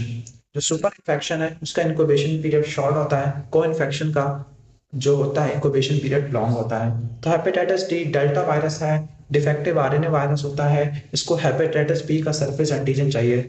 इसकी ट्रांसमिशन भी पारेंटिनल सेक्सुअल रूट से या पेरिनेटल रूट से होती है। तो जो को इन्फेक्शन है उसमें हेप बी और हेप डी साइमल्टेनियसली हो जाएंगे। क्लियर? जो लेस सीवियर होता है, ठीक हो गया, और इसका प्रोग्नोसिस भी बेटर होता है। जो सुपर इन्फेक्शन है ना, उसमें हेपेटाइटिस बी का इन्फेक्शन होगा, मतलब पेशेंट कैरियर होगा, हेपेटाइटिस बी का कैरियर होगा, फिर उसके बाद हेपेटाइटिस डी का इन्फेक्शन हो जाएगा। This is more severe, chronicity ज्यादा होती है। क्लियर? ठीक हो गया। दोनों को डिफरेंशिएट कैसे करना है कि को इन्फेक्शन है या सुपर इन्फेक्शन है। अब इन दोनों को देखने के लिए आपने क्या करनी है, आपने कोर एंटीबॉडी देखनी है। अगर को इन्फेक्शन है मतलब दोनों एक साथ हुआ है, आईजीएम आएगी। लेकिन अगर कहने का मतलब है कि अगर सुपर इन्फेक्शन है तो उसमें आपको कोर एंटीबॉडी आईजीजी देखने को मिलेगी। सुपर इन्फेक्शन ज्यादा डेंजरस है क्योंकि सीवियर डिजीज करवाता होता है। सही हो गया, तो आपने ये रट्टा मार लेना है। और इसमें हेपेटाइटिस डी की आपको आईजीएम देखने को मिलती है। तो ये सारा मैंने एक्सप्लेन कर दिया है। अस्थमा का डायग्नोस बनाने के लिए स्पायरोमेट्री आपने करानी होती है। स्पायरोमेट्री में ऑब्स्ट्रक्टिव पैटर्न होता है, FEV1 FVC रेशो कम हो जाती है, residual volume FRC total lung capacity बढ़ जाती है। एक पेशेंट एंटीसाइकोटिक ले रही है, उसको ब्लरिंग ऑफ विजन है, ड्राइनेस ऑफ आई है और बुल्स आईज आना शुरू हो गई है। Clear? This might be due to, देखो ना ड्राइनेस ऑफ आई क्यों आना शुरू हो गया, why dryness of eyes, because eyes dry हो गई है due to anti muscarinic action. Clear? ठीक हो गया। तो जो एंटी साइकोटिक है वो टिपिकल हो सकती है, एटिपिकल हो सकती है। अब इनके ये एंटी हिस्टामिनिक होती है, मतलब ये सीडेशन करवाती है, अल्फा रिसेप्टर को ब्लॉक करती है जिसकी वजह से ऑर्थोस्टैटिक हाइपोटेंशन है, मस्करीनिक को ब्लॉक करती है, ड्राई माउथ ड्राई आईज होती है, मतलब HAM कराती है। हिस्टामिन को ब्लॉक किया, अल्फा रिसेप्टर को ब्लॉक किया, मस्करीनिक रिसेप्टर को ब्लॉक किया। क्लियर? ठीक हो गया, ये बात रट्टा मार लेना। अब जो आप एक बात रट्टा मार लेना कि दो तरह की होती है antipsychotic, typical antipsychotic, atypical antipsychotic. जो टिपिकल एंटीसाइकोटिक होती है ना, these are called first generation antipsychotic, जो डोपामिन के रिसेप्टर को ब्लॉक करती है। ठीक हो गया। जो एटिपिकल एंटीसाइकोटिक्स हैं वो सेरोटोनिन के रिसेप्टर को ब्लॉक कर देती है। क्लियर? ठीक हो गया। जो टिपिकल एंटीसाइकोटिक है उसको दो में डिवाइड करते हैं, हाई पोटेंसी और लो पोटेंसी। जो हाई पोटेंसी होती है ना उसमें उसका निमोनिक है हेलोपेरिडोल, मतलब HTP से रट्टा मार लो, ठीक है। हेलोपेरिडोल, ट्राइफ्लूपैराजीन, पाइमोजॉइड या फ्लूफेनाजीन। जो हेलोपेरिडोल है ये हाई पोटेंसी होती है। जो हाई पोटेंसी है वो एक्स्ट्रा पैरामिडल सिम्टम्स ज्यादा करवाती है। उसका निमोनिक है एडेप्ट। ए से एक्यूट डिस्टोनिया जिसमें मसल स्पैज्म होता है, पिलोगाइडिक क्राइसिस होते हैं। ए से एकैथीसिया, P से पार्किंसन और T से टार्डिव डिस्काइनेसिया जिसमें ओरोफेशियल कोरिया होते हैं। जो लो पोटेंसी एंटीसाइकोटिक है उसमें क्लोप्रोमाजीन, थ्यूरेडाजीन होता है। ठीक हो गया। अब ये जो होती है ना ये रिसेप्टर्स को ब्लॉक करती है, लो पोटेंसी वाली। क्लियर? तो ये बात रट्टा मार लेना। इसके बाद एक और बात रट्टा मार लेना कि जो टिपिकल एंटीसाइकोटिक्स होती है ना वो हाइपोप्रोलैक्टिनीमिया करवाती है, एक्स्ट्रा पिरामिडल सिम्टम्स कराती है, न्यूरोलेप्टिक मलिग्नेंट सिंड्रोम करवाती है। जबकि एटिपिकल में क्लोजापिन है जो क्या करवाती है, एग्रानुलोसाइटोसिस। जो क्लोप्रोमाजीन है कॉर्नियल डेपोजिशन कराती है, थ्यूरेडाजीन रेटिनल डेपोजिशन कराती है। क्लियर? बाकी ये लॉन्ग क्यूटी सिंड्रोम भी करा देती है, खासकर रिस्पेरिडोन, जिप्रासिडोन। क्लियर? मेटाबॉलिक भी लाइक वेट गेन करा देती है, क्लोजापिन, ओलेंजापिन। उम्मीद है कि सारे साइड इफेक्ट रट्टा लग गए होंगे आपको। सही हो गया। तो ये कौन सा MCQ था? अच्छा, तो पेशेंट एंटीसाइकोटिक क्लियर है, ब्लरिंग ऑफ विजन है। ठीक है। अब देखो ना blurring of vision, dry eyes, मतलब ये रिसेप्टर को ब्लॉक कर रही है। और बुल आई और corneal deposition, sorry retinal deposition thioridazine में देखने को मिलती है। आई स्किन इन्वॉल्वमेंट क्लोप्रोमाजीन में हो सकती है या थ्यूरेडाजीन में हो सकती है। क्लोप्रोमाजीन में कॉर्नियल डेपोजिशन होती है और थ्यूरेडाजीन में रेटिनल डेपोजिशन होती है। इनके साइड इफेक्ट बहुत इंपॉर्टेंट है एंटीसाइकोटिक्स के। ठीक हो गया।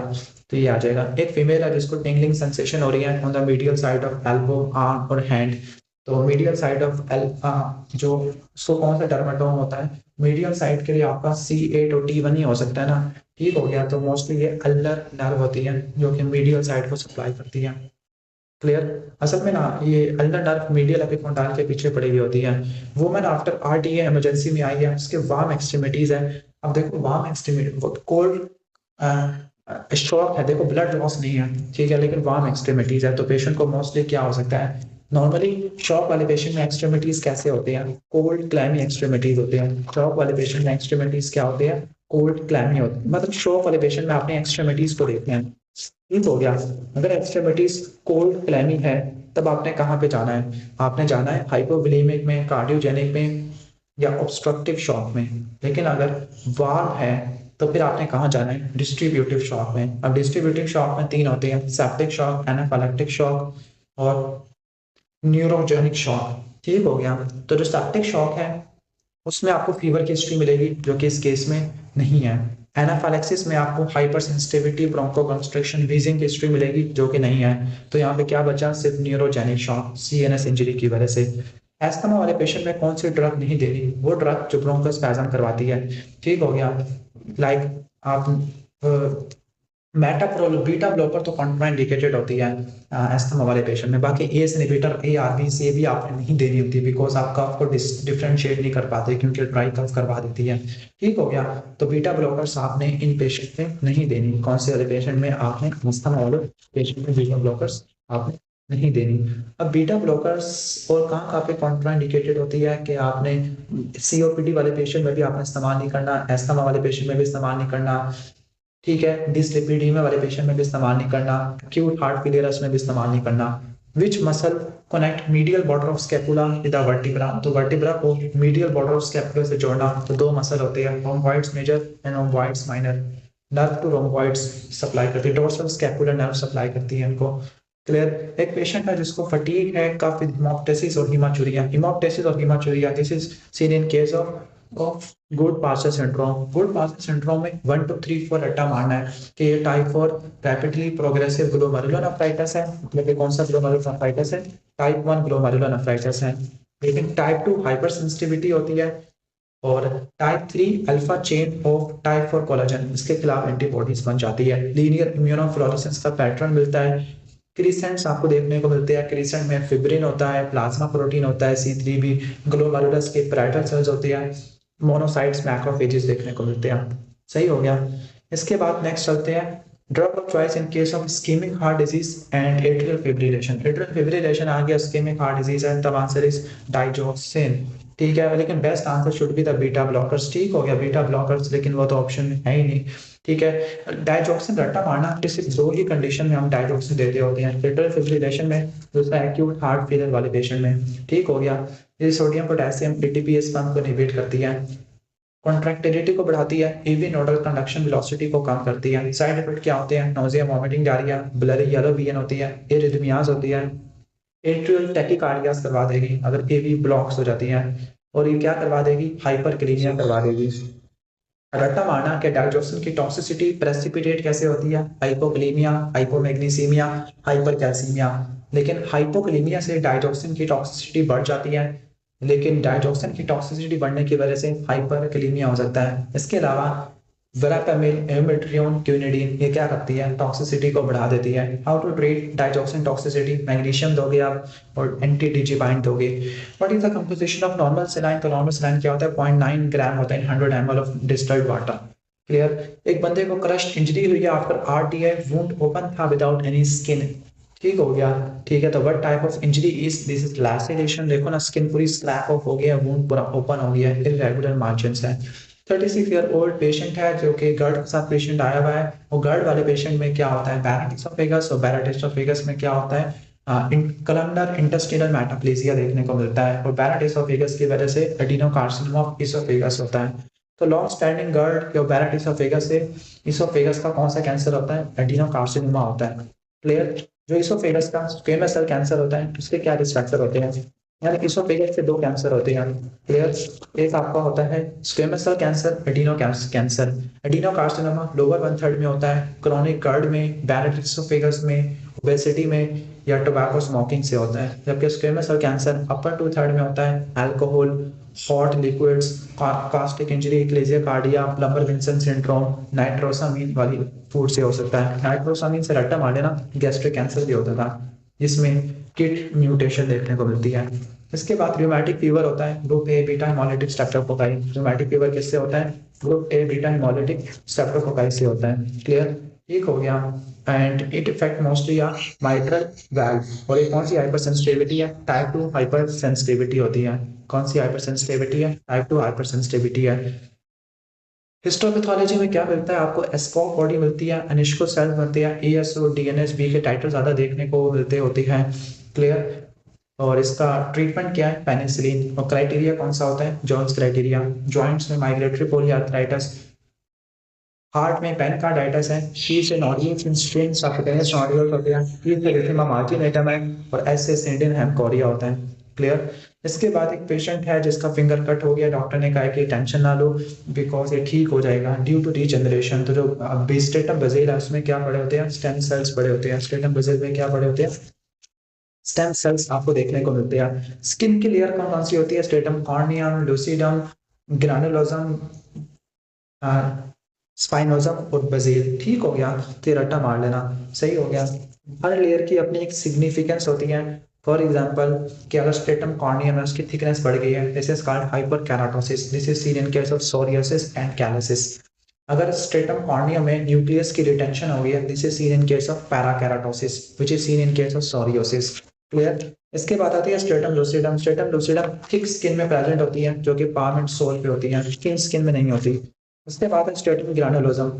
अगर स्ट्रेटम ग्रानुलोसम की लेयर्स बढ़ गई है तो उसको क्या बोलते हैं? Hyper granulosis which is seen in case of lichen planus. Stratum granulosum के बाद आता है स्ट्रेटम स्पाइनोसम। अगर स्पाइनोसम में फ्लूइड बढ़ना शुरू हो गया, दिस इज कॉल्ड स्पोंजियोसिस जो कि डर में एक्जिमा में देखने को मिलती है। और अगर स्पाइनोसम की थिकनेस बढ़ गई है, this is called acanthosis which is seen in case of acanthosis nigricans and psoriasis.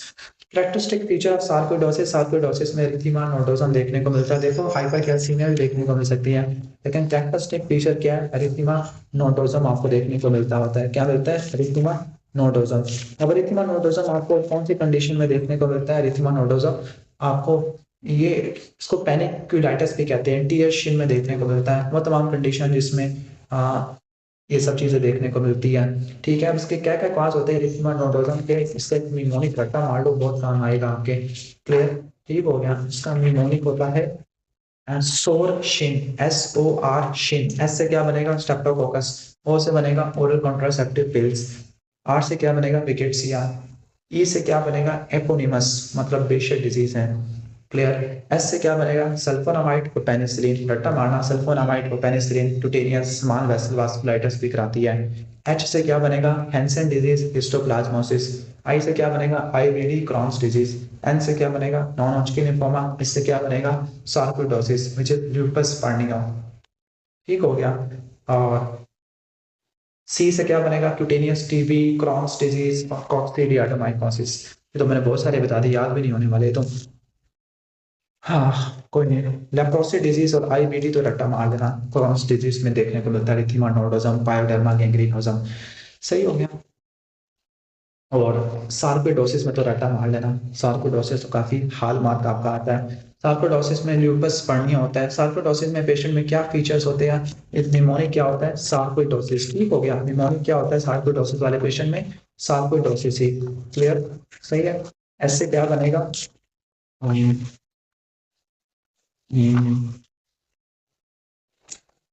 Let me open. S से बनेगा शोमान बॉडी, ए से स्टेरॉइड बॉडी, आर से रूमेटाइड आर्थराइटिस, सी से कैल्शियम बढ़ जाएगा। ठीक है। ओ से ओकुलर यूवाइटिस है। आई से इंटरस्टिशियल फाइब्रोसिस। डी से विटामिन डी एक्टिवेट हो जाएगा। एस से स्किन चेंजेस जिसमें लूपस पर्नियो, एरिथेमा नोडोसम हो जाएगा। एक प्रेग्नेंट लेडी है जिसका पेन स्वेलिंग टेडिनस हो गया, मतलब डीवीटी हो गया ड्यू टू हाइपर कोआगुलेबल स्टेट है, तो कौन से ड्रग दोगे आप? लो मॉलिक्यूलर वेट हेपरिन दे दोगे। क्लियर। ठीक है। इसके बाद एक पेशेंट है जिसको 5 वीक्स ऑफ प्रेगनेंसी है, उसको जर्मन मीजल्स हो गया है, उसको रुबेला बोलते हैं। ठीक है। 5th वीक पे है तो कौन सी कॉम्प्लिकेशन देखने को मिलेगी? रुबेला की वजह से 3 कॉम्प्लिकेशन होती है, पेटेंट नक्टस आर्टरियोसिस, डेफनेस और कैटरेक्ट। ठीक है। लेकिन जो मोस्ट कॉमन ओवरऑल कॉम्प्लिकेशन होती है डेफनेस होती है। लेकिन फर्स्ट 5 to 6 वीक की बात करें तो answer should be the heart defect. ठीक हो गया। ठीक है। अगर with in the 7th week की बात करें तो कैटरेक्ट है, और अगर 7th वीक की बात करें तो डेफनेस है। तो यहाँ पे बेस्ट आंसर क्या आएगा? कॉन्जेनाइटल कैटरेक्ट आ जाएगा, क्योंकि 7 वीक के अंदर आ गई है। फ्लुएंट है लेकिन नॉन सेंस स्पीच है, तो ये वर्निकिस एफिजिया होता है जिसका ब्रोकाज एरिया 22 होता है। क्लियर। 44-45 का आपका ब्रोकास एफेजिया वाला होता है। तो जो ब्रोकास एफेजिया मोटर एफेजिया होता है, नॉन फ्लुएंट होता है, पेशेंट बोल नहीं पाता, एरिया 44-45 में होता है, पोस्टीरियर इंफीरियर फ्रंटल गायरस में होता है। वर्निकेज एफेजिया सेंसरी एफेजिया होता है, फ्लुएंट नॉन सेंस स्पीच होती है, एरिया 22 होता है, सुपीरियर टेम्पोरल गायरस में होता है। ग्लोबल एफेजिया में वर्निकेज, ब्रोकास और आर्कर्ड फेसिकुलस होते हैं। एटॉमिक एफेजिया में नेम वगैरह नहीं दे सकता, फेलियर ऑफ वर्ल्ड रिट्रीवर है, एंगुलर गायरस की वजह से होता है। सब्सटेंशियल जिलेटिनोजा के अंदर पेन और टेम्परेचर वाले फाइबर्स आते होते हैं। ठीक हो गया, क्लियर। सब्सटेंशियल जिलेटिनोजा, ये रट्टा मारना है पेन वाले। अब इनके लैमिना भी शायद आपको बता दूं, इनके लैमिना भी एग्जाम में आ सकते हैं। इनके लैमिना कौन सी होती है सब्सटेंशियल जिलेटिनोजा की? ठीक है, डॉर्सल हॉर्न के अंदर जो पोस्टीरियर ग्रे हॉर्न है ना, उसका जो लैमिना 2 है, दिस इज कॉल्ड सब्सटेंशिया जिलेटिनोसा। इसमें माइलिनेटेड फाइबर्स नहीं होते, पेन को टेम्परेचर को कैरी करता होता है। ठीक है, स्पाइनोथैलेमिक ट्रैक जाता होता है। स्पाइनोथैलेमिक ट्रैक के जो होते हैं ना neurons, first order neuron dorsal root में एंटर होते हैं, सब्सटेंशिया जिलेटिनोसा में साइनैप्स करते हैं, सेकंड ऑर्डर न्यूरॉन डिकसेट करते हैं।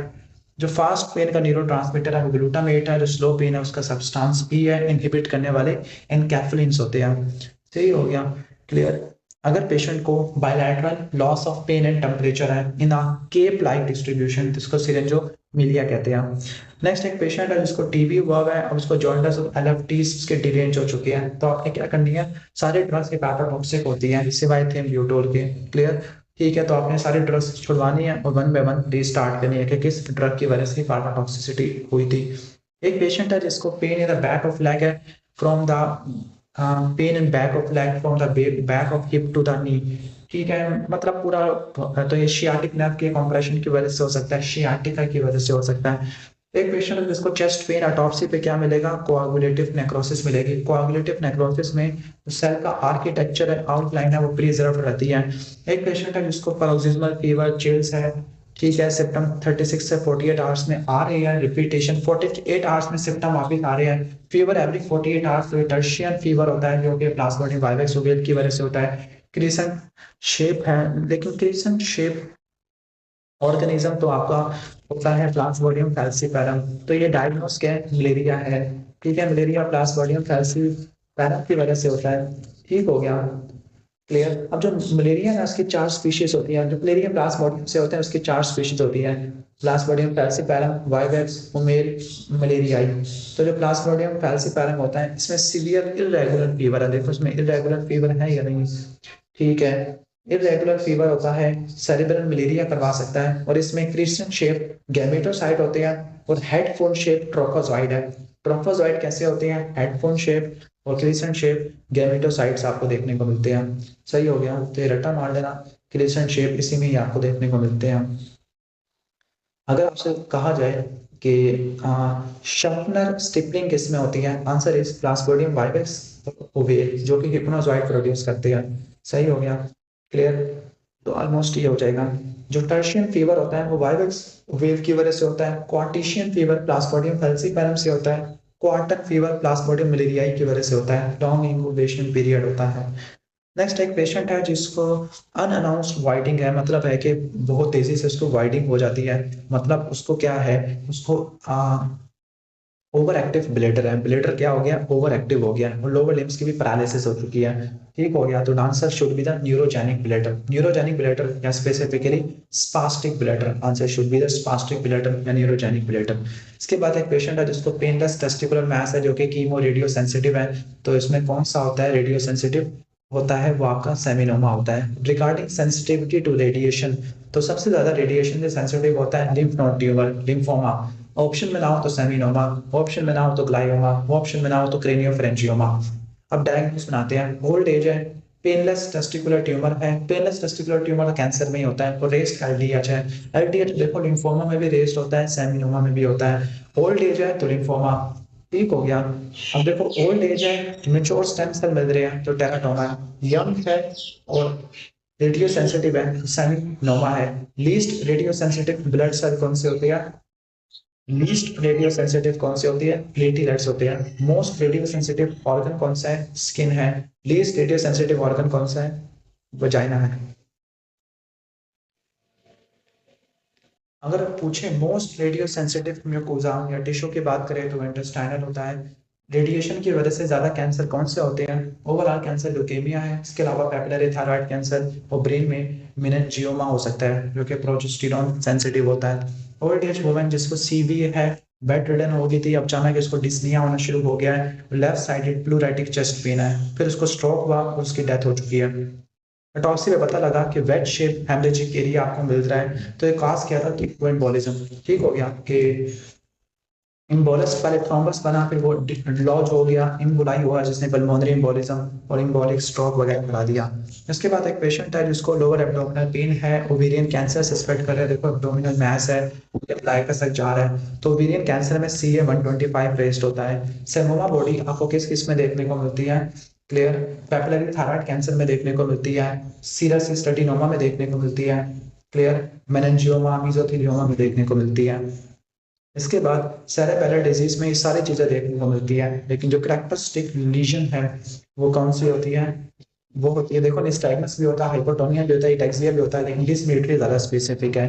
हिली एरिया में पेशेंट को हाइपोथायरायडिज्म डेवलप हो गया है। हिली एरिया में क्या होती है? आयोडीन की डेफिशिएंसी होती है। Most common cause of hypothyroidism is iodine deficiency, खासतौर पर हिली एरियाज में। लेकिन अगर आयोडीन सफिशिएंट एरिया है तो then the cause of hypothyroidism is Hashimoto thyroiditis, which is called chronic lymphocytic thyroiditis। HIV वाला पेशेंट है जो कि इम्यूनो कॉम्प्रोमाइज्ड भी है। HIV वाले पेशेंट में अगर डायरिया हो, प्रोफ्यूज डायरिया हो, जीएन स्टेनिंग पॉजिटिव हो, वो सिस्ट मिले, तो आंसर शुड बी क्रिप्टोस्पोरिडियम पैरवाम। तो क्रिप्टोस्पोरिडियम पैरवाम के लिए क्या करनी है आपने? ड्रग नाइट्रोजॉक्सिनाइड इस्तेमाल करनी है। एसिड फास्ट स्टेन लेता होता है। एक डॉक्टर था जिसको ट्रैवल के लिए कहा गया, ठीक हो गया कि फार्मा कंपनी कह रही थी कि आप हमारी डिस्कशन में पार्टिसिपेट करो, तो वो क्या करे, इसको पोलाइटली रिफ्यूज करे क्योंकि ये एथिक्स के खिलाफ होते हैं कि, लेकिन यहाँ पर तो ये एथिक्स को ही कर रहे थे। इसके बाद एक पेशेंट है जिसको थिन म्यूकॉइड डिस्चार्ज है from the opening on the anterior border sternocleidomastoid, this is a cervical cyst या ब्रेंकियल सिस्ट। ठीक हो गया, तो ये क्या है? ब्रेंकियल सिस्ट होती है। अब ब्रेंकियल सिस्ट किसका रेमिनेंट होता है? ब्रेंकियल सिस्ट ये फेरेंजियल क्लेफ्ट का रेमिनेंट होता है। क्लियर, फर्स्ट फेरेंजियल क्लेफ्ट का रेमिनेंट होता है।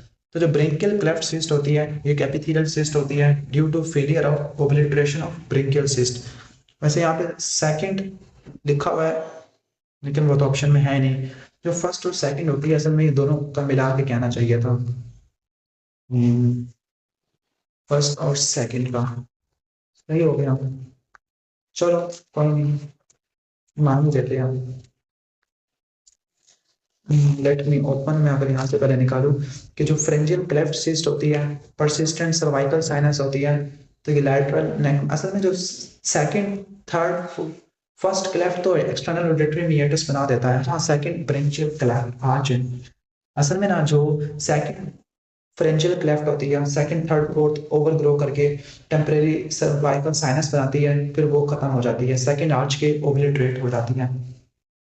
ठीक हो गया, लेकिन अगर ये ओब्लिटरेट ना हो तो परसिस्टेंट सर्वाइकल साइनस में आती है जिसमें पेशेंट को लैटरल नेक मैस होता है एंटीरियर टू द स्टर्नोक्लेडोमास्टोइड, ये टंग की मूवमेंट के साथ ग्रो नहीं करता। ठीक हो गया, तो जो ब्रिंकल क्लेफ्ट है एक्टोटर्म्स होते हैं, जो फर्स्ट क्लेफ्ट होता है ना वो एक्सटर्नल ऑडिटरी मीएटस बनाता है, बाकी सारी क्या हो जाती है? बंद हो जाती है। जो सेकंड अगर परसिस्ट कर गई ना तो वो सिस्ट या साइनस बना लेती है, साइनस को बोलते हैं सर्वाइकल साइनस बोलते हैं। सॉफ्ट पेनलेस होती है, स्टर्नोक्लेडोमास्टोइड से आगे पड़ी होती है near the angle of mandible. Clear, इसको आपने डिफरेंशिएट करना है thyroglossal cyst. Thyroglossal cyst mid line होती है, थायरोग्लोसल सिस्ट टंग की मूवमेंट के साथ स्वेलिंग के साथ मूव कर जाती है। ठीक हो गया, फिर रट्टा मार देना। क्लियर, तो ऑलमोस्ट डायग्नोस करने के लिए क्या करते हैं? पहले आपने अल्ट्रासाउंड कराना होता है, फिर अगर सस्पेक्टेड है तो आप एफएनएसी करवाते हैं। हेरिडेटरी सेफिरोसाइटोसिस में जो प्रोटीन डिफेक्टिव होती है वो स्पेक्ट्रिन होती है। क्लियर, कौन सी प्रोटीन डिफेक्टिव होती है? स्पेक्ट्रिन होती है। And what is the mode of inheritance of hereditary spherocytosis? Okay, answer should be autosomal. तो ये कौन सा इनहेरिटेंस होता है इसका? ऑटोसोमल। जो थैलेसीमिया है वो तो ऑटोसोमल रिसेसिव होता है, जो हेरिडेटरी सेफिरोसाइटोसिस ऑटोसोमल डोमिनेंट होती है। ठीक हो गया, स्पेक्ट्रिन एंड कायरिन बैंड 3 बैंड 4.2 की डेफिशिएंसी की वजह से होती है। एक और बात रट्टा मारना कि हेरिडेटरी सेफिरोसाइटोसिस में MCHC का लेवल ज्यादा होता है। क्या कॉम्प्लिकेशन होती है? सप्लीनोमेगाली होती है, पिगमेंटेड गालस्टोन होते हैं, ए प्लास्टिक क्राइसिस होती है। डायग्नोस करने के लिए क्या टेस्ट करते हैं? EMA, eosin 5 melamine binding test या ऑस्मोटिक फ्रेजिलिटी टेस्ट कराते होते हैं। ट्रीटमेंट क्या है? सप्लीनेक्टमी। एक पेशेंट ओपीडी में आया with sweating, palpitation, weight loss है, टीआरएच का लेवल ज्यादा है, टीएसएच का लेवल भी ज्यादा है, तो पेशेंट को टर्शियरी हाइपरथायरॉयडिज्म है, हाइपोथैलेमस में पैथोलॉजी है। क्लियर? इसके बाद क्रिसेंट फॉर्मेशन, क्रिसेंट किसमें होती है? रैपिडली प्रोग्रेसिव ग्लोमेरुलोनेफ्राइटिस, जो आगे टाइप 1, टाइप 2, टाइप 3 हो सकता है। ठीक हो गया, रैपिडली प्रोग्रेसिव ग्लोमेरुलोनेफ्राइटिस। तो जो टाइप 1 वाला होता है ना, क्रिसेंट में 4 चीजें होती है, फिब्रिन होता है, प्लाज्मा प्रोटीन होती है, पेराइटल स्ट्रेस होती है, मोनोसाइट होती है और मैक्रोफेजेस आपको देखने को मिलते हैं। जो टाइप 1 है उसमें लीनियर मोनोफ्लोरोसिस का पैटर्न मिलता है, गुड पास्चर सिंड्रोम होता है, हेमोप्टिसिस नीमाचुरिया। जो टाइप 2 है वो नेगेटिव इम्यूनोफ्लोरी, जो टाइप 2 है उसमें ग्रैनुलर पैटर्न आपको देखने को मिलता होता है। ठीक हो गया, जिसमें पोस्ट स्ट्रेप्टोकोकल ग्लोमेरुलोनेफ्राइटिस या डिफ्यूज प्रोलिफरेटिव ग्लोमेरुलोनेफ्राइटिस जो एसएलडी में आपको देखने को मिलता है। क्लियर? ठीक हो गया, तो ये आपने रट्टा मार लेने हैं। अच्छा, इससे रिलेटेड मैं आपको किडनी से कुछ एमसीक्यूज पॉइंट बता दूं कि अगर आपसे पूछा जाए कि effacement of podocyte foot process, तो आंसर क्या होगा? Minimal change disease and focal segmental glomerulosclerosis. आपने एज देख ली है, अगर एज बच्चा है, बच्चा में पोडोसाइट के फूड प्रोसेस की इफेसमेंट है तो मिनिमल चेंज डिजीज है। अगर अडल्ट है तो फोकल सेगमेंटल ग्लोमेरुलोस्क्लेरोसिस है। अगर हाँ, कोई डेपोजिशन नहीं मिल रही तो वो किन कौन से डिजीज में कोई डेपोजिशन नहीं होती? गुड पास्चर में चुर्क स्ट्रास, माइक्रोस्कोपिक कोलिंजाइटिस और वैगनर, जिसको नेगेटिव पॉजिटिव इम्यूनाई बोलते हैं। क्लियर? इसके बाद अगर इंट्रा मेम्ब्रेनस डेपोजिशन है तो वो membranoproliferative glomerulonephritis dense deposit disease में देखने को मिलता है, टाइप 2 वाला। ठीक हो गया, जिसमें इंट्रा मेम्ब्रेनस डेपोजिट होते हैं। सब एपिथेलियल डेपोजिट है तो वह पोस्ट स्ट्रेप्टोकोकल ग्लोमेरुलोनेफ्राइटिस और मेम्ब्रेनस ग्लोमेरुलोनेफ्राइटिस में देखने को मिलते हैं। सब एंडोथेलियल है तो मेम्ब्रेनो प्रोलिफरेटिव ग्लोमेरुलोनेफ्राइटिस टाइप 1 और डिफ्यूज प्रोलिफरेटिव है। अगर मेसेंजियल है तो बर्जर डिजीज है या अमाइलोइडोसिस है। क्लियर? ठीक हो गया।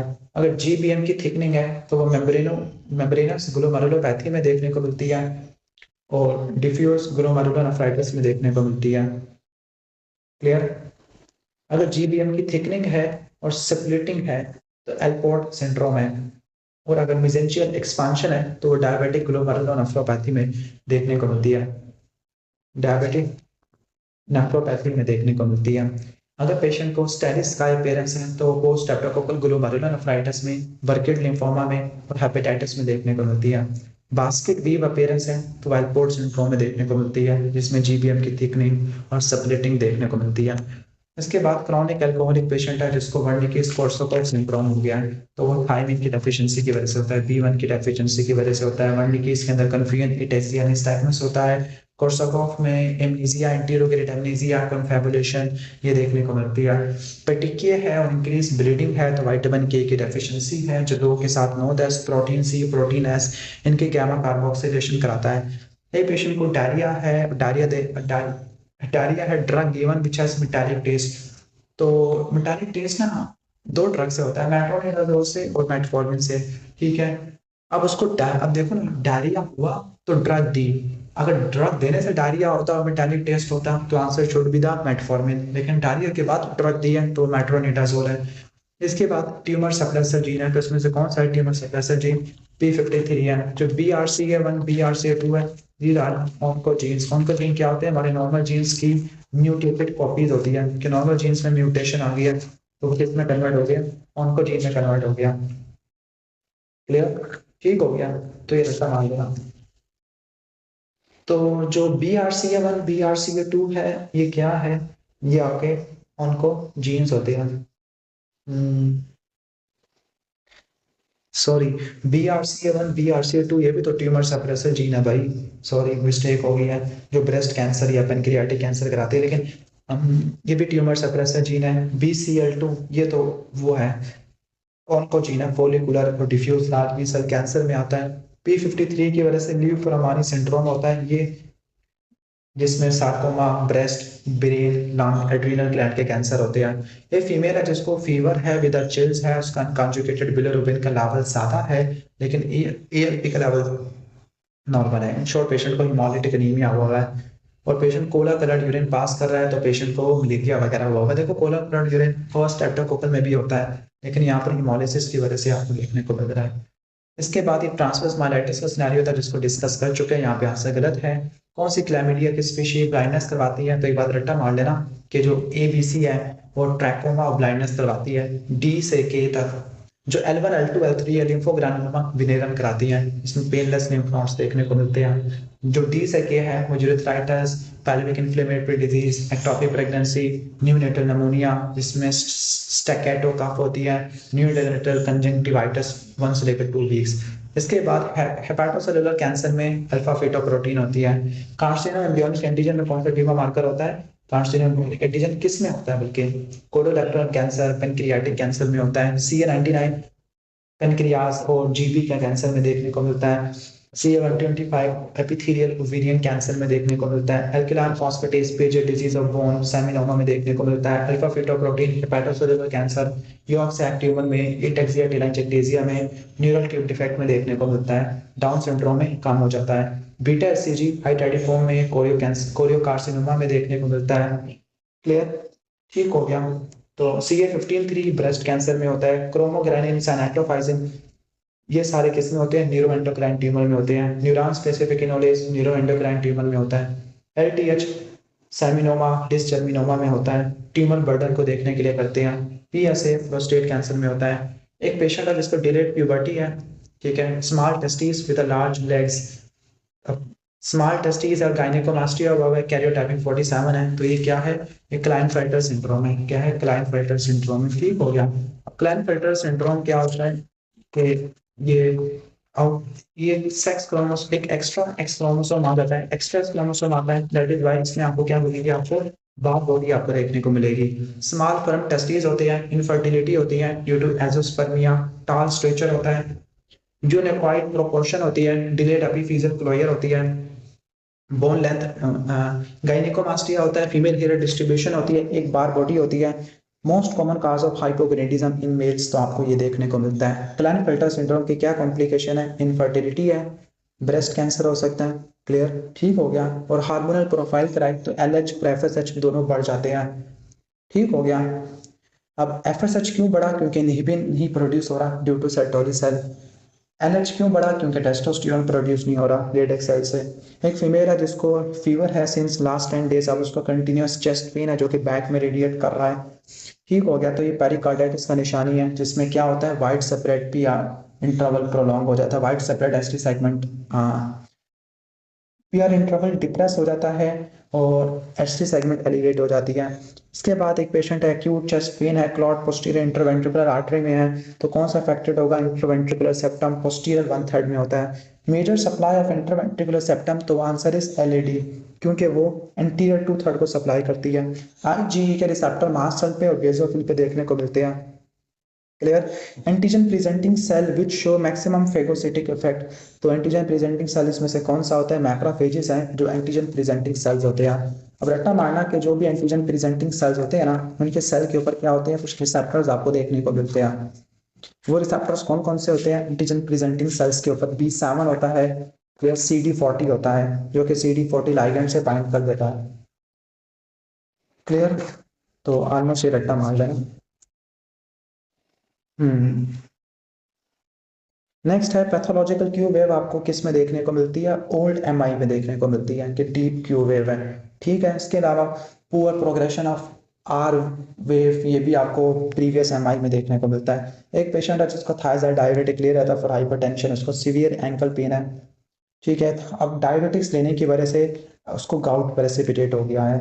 गाउट में negatively birefringent and needle shape crystal होते हैं। एल्डरली पेशेंट को हेड इंजरी है, लॉस ऑफ और फॉल की वजह से loss of memory due to damage of, तो मेमोरी के लिए टेम्पोरल लोब है। एंटीरोग्रेड एमनीजिया हिप्पोकैम्पस की वजह से होता है, retrograde amnesia dorsomedial nucleus of thalamus की वजह से होता है। एक पेशेंट है जो कि ग्रिप नहीं कर पा रहा चीज़ों को, थिनार वेस्टिंग है। जो ग्रिपिंग है, ग्रिपिंग के लिए क्या अपोजिशन चाहिए, और थिनार वेस्टिंग, तो ये मीडियन नर्व की इंजरी है, कार्पल टनल सिंड्रोम हो चुका है। क्लियर। एक पेशेंट है जिसकी वीकनेस इन फ्लेक्शन है, सुपिनेशन है, sensory loss on the lateral side है। क्लियर, ठीक हो गया। फ्लेक्शन और सुपिनेशन नहीं हो पा रही, और लैटरल साइड पे सेंसरी लॉस है फोर आर्म के, तो ये मस्कुलोक्यूटेनियस नर्व की इंजरी है, बाइसेप्स वगैरह को। इसके बाद एक फीमेल पेशेंट है जिसको राइट साइडेड हेडेक है एसोसिएटेड विद फोटोफोबिया फोनोफोबिया। देखो यूनिलैटरल हेडेक एक साइड पर, तो ये किस में देखने को मिलता है, माइग्रेन में देखने को मिलता है, जिसको क्या बोलते हैं, आधे सर का दर्द बोलते हैं हम। क्लियर, ठीक हो गया। जो टेंशन हेडेक होता है वो बायलैटरल होता है, माइग्रेन वाला यूनिलैटरल होता है, 4 to 72 आवर्स का होता है। अब पेशेंट में क्या होता है, पल्सेटाइल थ्रोमिंग पेन होता है, नोजिया वॉमिटिंग फोटोफोबिया फोनोफोबिया होता है, ओरा होता है। क्लियर, और ये सब्सटेंस पी CGRP का रिलीज होने की वजह से होता है। निमोनिक इज फाउंड, पी से पल्सेटाइल, ओ से 1 डे का होता है, यूनिलैटरल होता है, नोजिया और डिसेबलिंग होता है। एक्यूट के लिए आपने एंसर देनी है और सुमाट्रिप्टान देनी होती है, और प्रोफाइलेक्सिस के लिए आपने बीटा ब्लॉकर, एंटी कन्वल्सेंट, टोपिरामेड ये सब दे सकते हैं। इसके बाद नेक्स्ट हम आगे आ जाते हैं, पेशेंट को RTA है, नेक ऑफ फिबुला का फ्रैक्चर है। जब नेक ऑफ फिबुला का फ्रैक्चर है तो कॉमन पेरोनियल नर्व डैमेज हो जाती है, जिसकी वजह से क्या होगा, डॉर्सिफ्लेक्शन उसकी बढ़िया नहीं हो पाएगी। ठीक है भैया, तो डैमेज किसका हुआ है, कॉमन पेरोनियल नर्व का हुआ है। एक पेशेंट है जिसको recurrent episode of severe unilateral throbbing pain है, देखो थ्रोबिंग टाइप का पेन है, ठीक है, साथ में ऑटोनॉमिक सिम्टम्स भी आ रहे हैं। Excruciating periorbital pain है, ऑटोनॉमिक सिम्टम्स लाइक लैक्रिमेशन, वाइनोडिया, कंजक्टाइवल इंजेक्शन। तो ये किस में देखने को मिलते हैं, क्लस्टर हेडेक में देखने को मिलते हैं। पेशेंट को हॉर्नर सिंड्रोम भी होता है। नॉर्मली हेडेक सारे फीमेल्स में होते हैं, लेकिन वाइड हेडेक जो मेल में होता है वो क्लस्टर हेडेक होता है। ट्रीटमेंट के लिए 100% ऑक्सीजन आपने देनी है। 16-year-old with 15 year history of diabetes है, how to check long term glycaemic, तो आपने क्या करनी है, HbA1c जो 3 months का आपको ग्लूकोज का लेवल बताएगा। Patient presented with hypovolaemic shock है, तो सक्सेसफुल फ्लूइड रिससिटेशन के लिए क्या देखते होते हैं हम, यूरिन आउटपुट को देखते होते हैं कि हमारी रिससिटेशन सही काम कर रही है या नहीं काम कर रही है, और कितना फ्लूइड देना है उसके लिए हम क्या देखते होते हैं, CVP प्रेशर देखते हैं। इसके बाद जो राइट वर्ड शिफ्ट होती है वो किन किन कंडीशन में होती है, ऑक्सीजन हीमोग्लोबिन डिसोसिएशन कारक में जो राइट वर्ड शिफ्ट होती है वो किन किन कंडीशन में देखने को मिलती है, वो तमाम कंडीशन जिसमें हीमोग्लोबिन की ऑक्सीजन के लिए एफिनिटी कम हो जाती है। फॉर एग्जांपल अगर पीएच कम है, CO2 का लेवल ज़्यादा है, क्लियर, टेम्परेचर ज़्यादा है, फीवर है, हाइपोक्सिया है, क्लियर, ठीक हो गया। This is called Bohr's effect. Next एक पेशेंट इमरजेंसी में आया जिसको ब्रीदिंग प्रॉब्लम है और एस्पिरिन मिली हुई है, तो जो एस्पिरिन है उसको निकालने के लिए आपने क्या करना है, सोडा बाइकार्ब देना होता है। सोडा बाइकार्ब करेगा, एस्पिरिन की एक्सक्रीशन को बढ़ा देगा। इसके बाद सोडा बाइकार्ब किस में देते हैं, TCA में देते हैं, फिनोबार्बिटल में देते हैं, और एस्पिरिन की पॉइजनिंग में देते हैं। ओके, इसके बाद 60-year-old पेशेंट जिसको हाई ग्रेड फीवर, हेडेक और मेनिंजाइटिस है, ग्लूकोज कम है, न्यूट्रोफिल का लेवल ज़्यादा है, तो ये पायोजेनिक मेनिंजाइटिस है जिसमें सल्ट्राइजोन, वेनकोमाइसिन और स्टेरॉइड्स देते हैं। एक पेशेंट फीवर है और BP कम है, सेप्टिक शॉक के साथ आया हुआ है, ठीक हो गया। तो what is the mechanism of shock in UTI, तो वो सेप्टिक शॉक की वजह से होता है। एक पेशेंट को hyper pigmentation and difficulty in maintaining balance, ठीक है, बैलेंस मेंटेन नहीं हो रहा। MCV देखो काफी ज्यादा बड़ा है, बाकी सारी लैब्स वगैरह नॉर्मल है, MCV ज्यादा है तो ये मेगालोब्लास्टिक एनीमिया है। बैलेंस मेंटेन नहीं हो रहा, कैडमियस के पर्निशियस एनीमिया की वजह से, B12 डेफिशिएंसी की वजह से ऐसा है। एक पेशेंट को CA गाल ब्लैडर है ऑन विद द कोलिथियासिस, तो कोलिथियासिस कैसे कैंसर करवाएगी, पहले क्रॉनिक इरिटेशन करवाएगी which can lead to metaplasia, which can lead to dysplasia और कैंसर। ह्यूमन प्लेसेंटा के क्या कंपोनेंट होते हैं, ह्यूमन प्लेसेंटा के 2 कंपोनेंट होते हैं। एक जो एमनियोन होता है वो मैटरनल साइड पे होता है, क्लियर, ठीक हो गया। तो get separated when there is rupture of many uterine arteries, खास तौर पर यूट्राइन मसल्स की बात करें। HIV वाले पेशेंट में मेनिंजाइटिस आ गया है, इंडियन स्टेन क्रिप्टोकोकल एंटीजन, तो वो क्रिप्टोकोकस न्यूफॉर्मेंस है।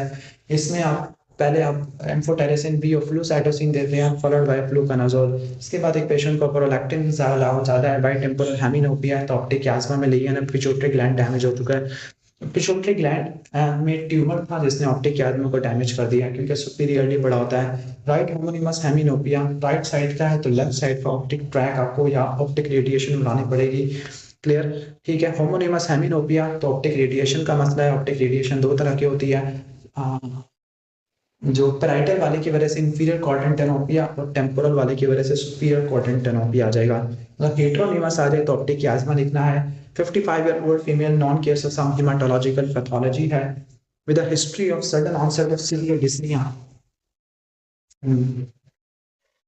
ठीक है, एको में पता लगा कि इसको पल्मोनरी हाइपरटेंशन है, तो अब उसको sudden onset of severe dyspnoea, तो उसको रिकरेंट पल्मोनरी एम्बोलिज्म की वजह से पल्मोनरी हाइपरटेंशन डेवलप हो गई है। पेशेंट को कफ और एक्सरे है, हाइडर लिम्फेडिनोपैथी है, नॉन केजियस ग्रानुलोमा, केजियस होता तो टीबी है, नॉन केजियस होता तो सार्कोइडोसिस है। Weakness on the right side for 2 days and diplopia on seeing the left side. Diplopia on seeing the left side इसका मतलब है हॉरिजॉन्टल डिप्लोपिया जो कि होता है ट्रोक्लियर की वजह से, और नहीं, diplopia on seeing left side, it might be due to oculomotor nerve या abducens nerve। तो ये मिड ब्रेन का स्ट्रोक लिख देते हैं। अगर पेशेंट को हॉरिजॉन्टल डिप्लोपिया है तो 6th नर्व को सबसे ऊपर रखना है एज कम्पेयर टू 3rd, लेकिन यहाँ पर 6th नर्व का ऑप्शन में नहीं था। तो क्योंकि हॉरिजॉन्टल डिप्लोपिया के लिए पॉन्स होता है, क्योंकि छठी नर्व पॉन्स से निकलती है ना। ठीक है, क्रेनियल नर्व 3 अगर डैमेज होगी तो पेशेंट को वर्टिकल और हॉरिजॉन्टल डिप्लोपिया दोनों होगा। 4 डैमेज होगी तो वर्टिकल डिप्लोपिया होगा, 6 डैमेज होगी हॉरिजॉन्टल होगा, 3 डैमेज होगी दोनों होगा। जुगुलो डायगेस्ट्रिक लिम्फ नोड इसको ड्रेन करते हैं, पैराटाइन टॉन्सिल को ड्रेन करते हैं। क्लियर मैकेनिज्म और टॉन्सिल, पैराटाइन टॉन्सिल को। इसके बाद मैकेनिज्म ऑफ एक्शन ऑफ एनसेड, तो ये क्या होती है, ये इनहिबिट रैकिडोनिक एसिड मीडिएटर्स। एनसेड वैसे रैकिडोनिक एसिड को इनहिबिट नहीं करती, कॉक्स 1 और कॉक्स 2 दोनों को इनहिबिट करती है। ठीक हो गया, तो यहाँ पे कोई बेस्ट ऑप्शन बन ही नहीं रहा। HLA-B27 पीयर के साथ एसोसिएटेड है। पीयर में सोरियोटिक आर्थराइटिस, एंकाइलोसिंग स्पॉन्डिलाइटिस, IBD आर्थराइटिस और रिएक्टिव आर्थराइटिस है। तो यहाँ पे बेस्ट ऑप्शन के एंकाइलोसिंग रख लो। इसके बाद एक पेशेंट है जिसका अल्सरेटिव कोलाइटिस है और GI के सिम्टम एक्सरबेट कर गया है। तो सीवियरिटी को देखने के लिए आप एनकाइलोसिंग स्पॉन्डिलाइटिस देख सकते हैं, because this correlate with the severity. Lowest pH आपके स्टोमक में पड़ी होती है गैस्ट्रिक जूस में, हाईएस्ट पीएच पेनक्रियाटिक में, मतलब पेनक्रियाज अल्कलाइन सिक्रेशन है। डायबिटीज में इंसुलिन की डेफिशिएंसी होती है, is associated with the increased production of, तो increased production of तो कीटोन बॉडी बढ़ेगी, which is acid or acetic acid है। which are the following neurotransmitter decreases contraction of stomach and the gallbladder। तो stomach की और gallbladder की contraction को कम करना है, तो अगर बढ़ाना है तो कोलिसिस्टोकाइनिन, कम करना है तो VIP आ जाएगा। रैपिड इजेक्शन फेज में क्या होता है, रैपिड इजेक्शन फेज में इट AV वाल्व्स क्लोज हो जाती है, सेमिलुनर वाल्व्स ओपन हो जाती है। ठीक हो गया। इसके बाद एक पेशेंट है, नॉन केस ऑफ हाइपोथायरॉयडिज्म है, और ठीक है लेवोथायरॉक्सिन ले रहा है 50 mg का। तो आप क्या चेक करोगे, TSH के लेवल चेक करोगे। एंटी पार्किंसन वाली कौन सी दवाई जो कि यूरिन डिस्कलरेशन कराती है, answer is entacapone. Nerve lying lateral to the trachea, nerve trachea से लैटरल वेगस नर्व। ठीक है, जबकि immediately lateral to the trachea is recurrent laryngeal nerve. What is this, अगर इमीडिएटली लैटरल बोले तो रिकरेंट है। एक पेशेंट विद RTA है, हाइपोटेंशन के साथ आया है, वेंटिलेटर पे है, पीप को बढ़ाना पड़ रहा है लेकिन मर गया। ऑटोप्सी पर पता लगा मैक्रोफेजेस और हाइलिन मेम्ब्रेन है, तो पेशेंट को डिफ्यूज एल्वियोलर डैमेज ARDS हो गया। मैस नियर द पोर्टा हेपेटिस, तो पोर्टा हेपेटिस में 3 स्ट्रक्चर्स होते हैं, common hepatic artery, bile duct, portal vein. तो सबसे ज्यादा जो पहले डैमेज होगा वो पोर्टल वेन डैमेज होगी। क्लियर। इसके बाद एक पैप्समीयर किया गया लेडी का, जिसमें डिस्प्लेसिया मिला, increase neutrophil to cytoplasmic ratio, pleomorphism है, बेसमेंट मेम्ब्रेन इंटैक्ट है, तो इसका मतलब कार्सिनोमा इन साइटू है। डेड स्पेस अनचेंज होती है, कि ब्रीदिंग चाहे रैपिड करो चाहे शैलो करो। अगर पेशेंट अलर्ट है, वेक है, तो बीटा वेव्स देखने को मिलती है। ठीक है, ये रट्टा मार लेना, तो ब्रेन के कुछ वेव्स वगैरह रट्टा मार लेना, कि एग्जाम में बहुत ज्यादा पूछी करती है। Electroencephalography interpretation. सही हो गया, स्लीप से रिलेटेड है ये मूवी। सही हो गया। अगर पेशेंट अलर्ट है, एक्टिव मेडिटेशन कर रहा है, तो उसमें क्या होगी, अगर आइज ओपन है तो बीटा वेव है, आइज क्लोज्ड है तो अल्फा वेव है। ठीक है, मतलब वेकफुल है तो बीटा वेव है, अगर आइज बंद होती है तो अल्फा वेव है। अगर नॉन REM स्लीप है तो उसमें स्टेज 1 में थीटा वेव आती है, स्टेज 2 में जो कि लॉन्गेस्ट स्टेज होती है, स्लीप स्पिंडल के कॉम्प्लेक्स होती है, ब्रोक्सिदम मतलब दांत कड़कड़ाते हो। स्टेज 3 में क्या होती है, डेल्टा वेव देखने को मिलती है। This is the lowest frequency high amplitude. Clear. ठीक हो गया, लो फ्रीक्वेंसी हाई एम्पलीट्यूड होती है, और इसमें इसी फेज में आपको बेड वेटिंग होती है, स्लीप वॉकिंग होती है, और नाइट टेरर्स आपको देखने को मिलते हैं। ठीक हो गया। जबकि REM स्लीप में क्या होता है कि एक्स्ट्रा ओकुलर मूवमेंट होती है ड्यू टू पैरामीडियन पोंटाइन रेटिकुलर फॉर्मेशन की वजह से, मेमोरी प्रोसेसिंग होती है, नाइट मेयर्स आते हैं, फिनाइल बढ़ जाता है, मतलब पीनिस वगैरह इरेक्ट हो जाता है। क्लियर? ठीक हो गया, तो ये रट्टा मार लेना। इसके बाद नेक्स्ट हम आगे चलते हैं। एक अच्छा, उसमें कौन सी वेव देखने को मिलती है REM स्लीप में?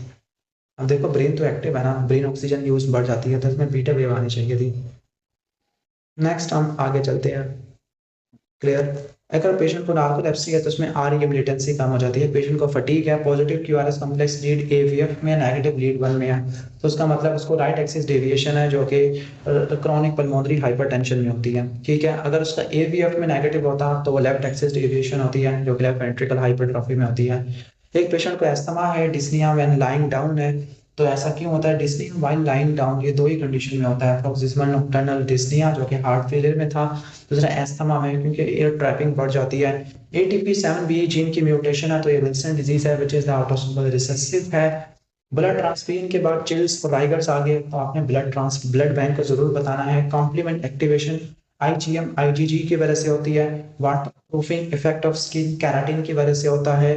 क्लियर? इसके बाद नेक्स्ट है कि एक पेशेंट है जिसका सोडियम का लेवल कम हो गया है। This is due to syndrome of inappropriate ADH and which is due to SSRI। Tetracycline होती है, वेज को टारगेट करती है। कैसे करती है? टेट्रासाइक्लिन और aminoglycoside 50S protein, sorry 30S protein synthesis inhibitor होती है। प्रेगनेंसी में कौन सी DMARD दे सकते हैं? Answer is hydroxychloroquine. Next is के जो 5-फ्लोरो-डीऑक्सी ग्लूकोज ये इस्तेमाल होता है पेट स्कैन के लिए। क्लियर? इसके बाद नेक्स्ट एक पेशेंट है, अब्रोड से आया है, डायरिया हो रहा है, स्टूल एग्जामिनेशन में ट्रोफोजाइड, आंसर इज क्रिप्टोस्पोरिडियम पैम्फोनिडाजोल। कौन सी डाइपेप्टिडेज 4 इनहिबिटर रीनल एक्सक्रीशन नहीं होती? Answer is linagliptin. इवेब्रिडीन के लिए क्या नोट करना है? उसका हार्ट रेट 70 से ऊपर होना चाहिए, because this can cause bradycardia.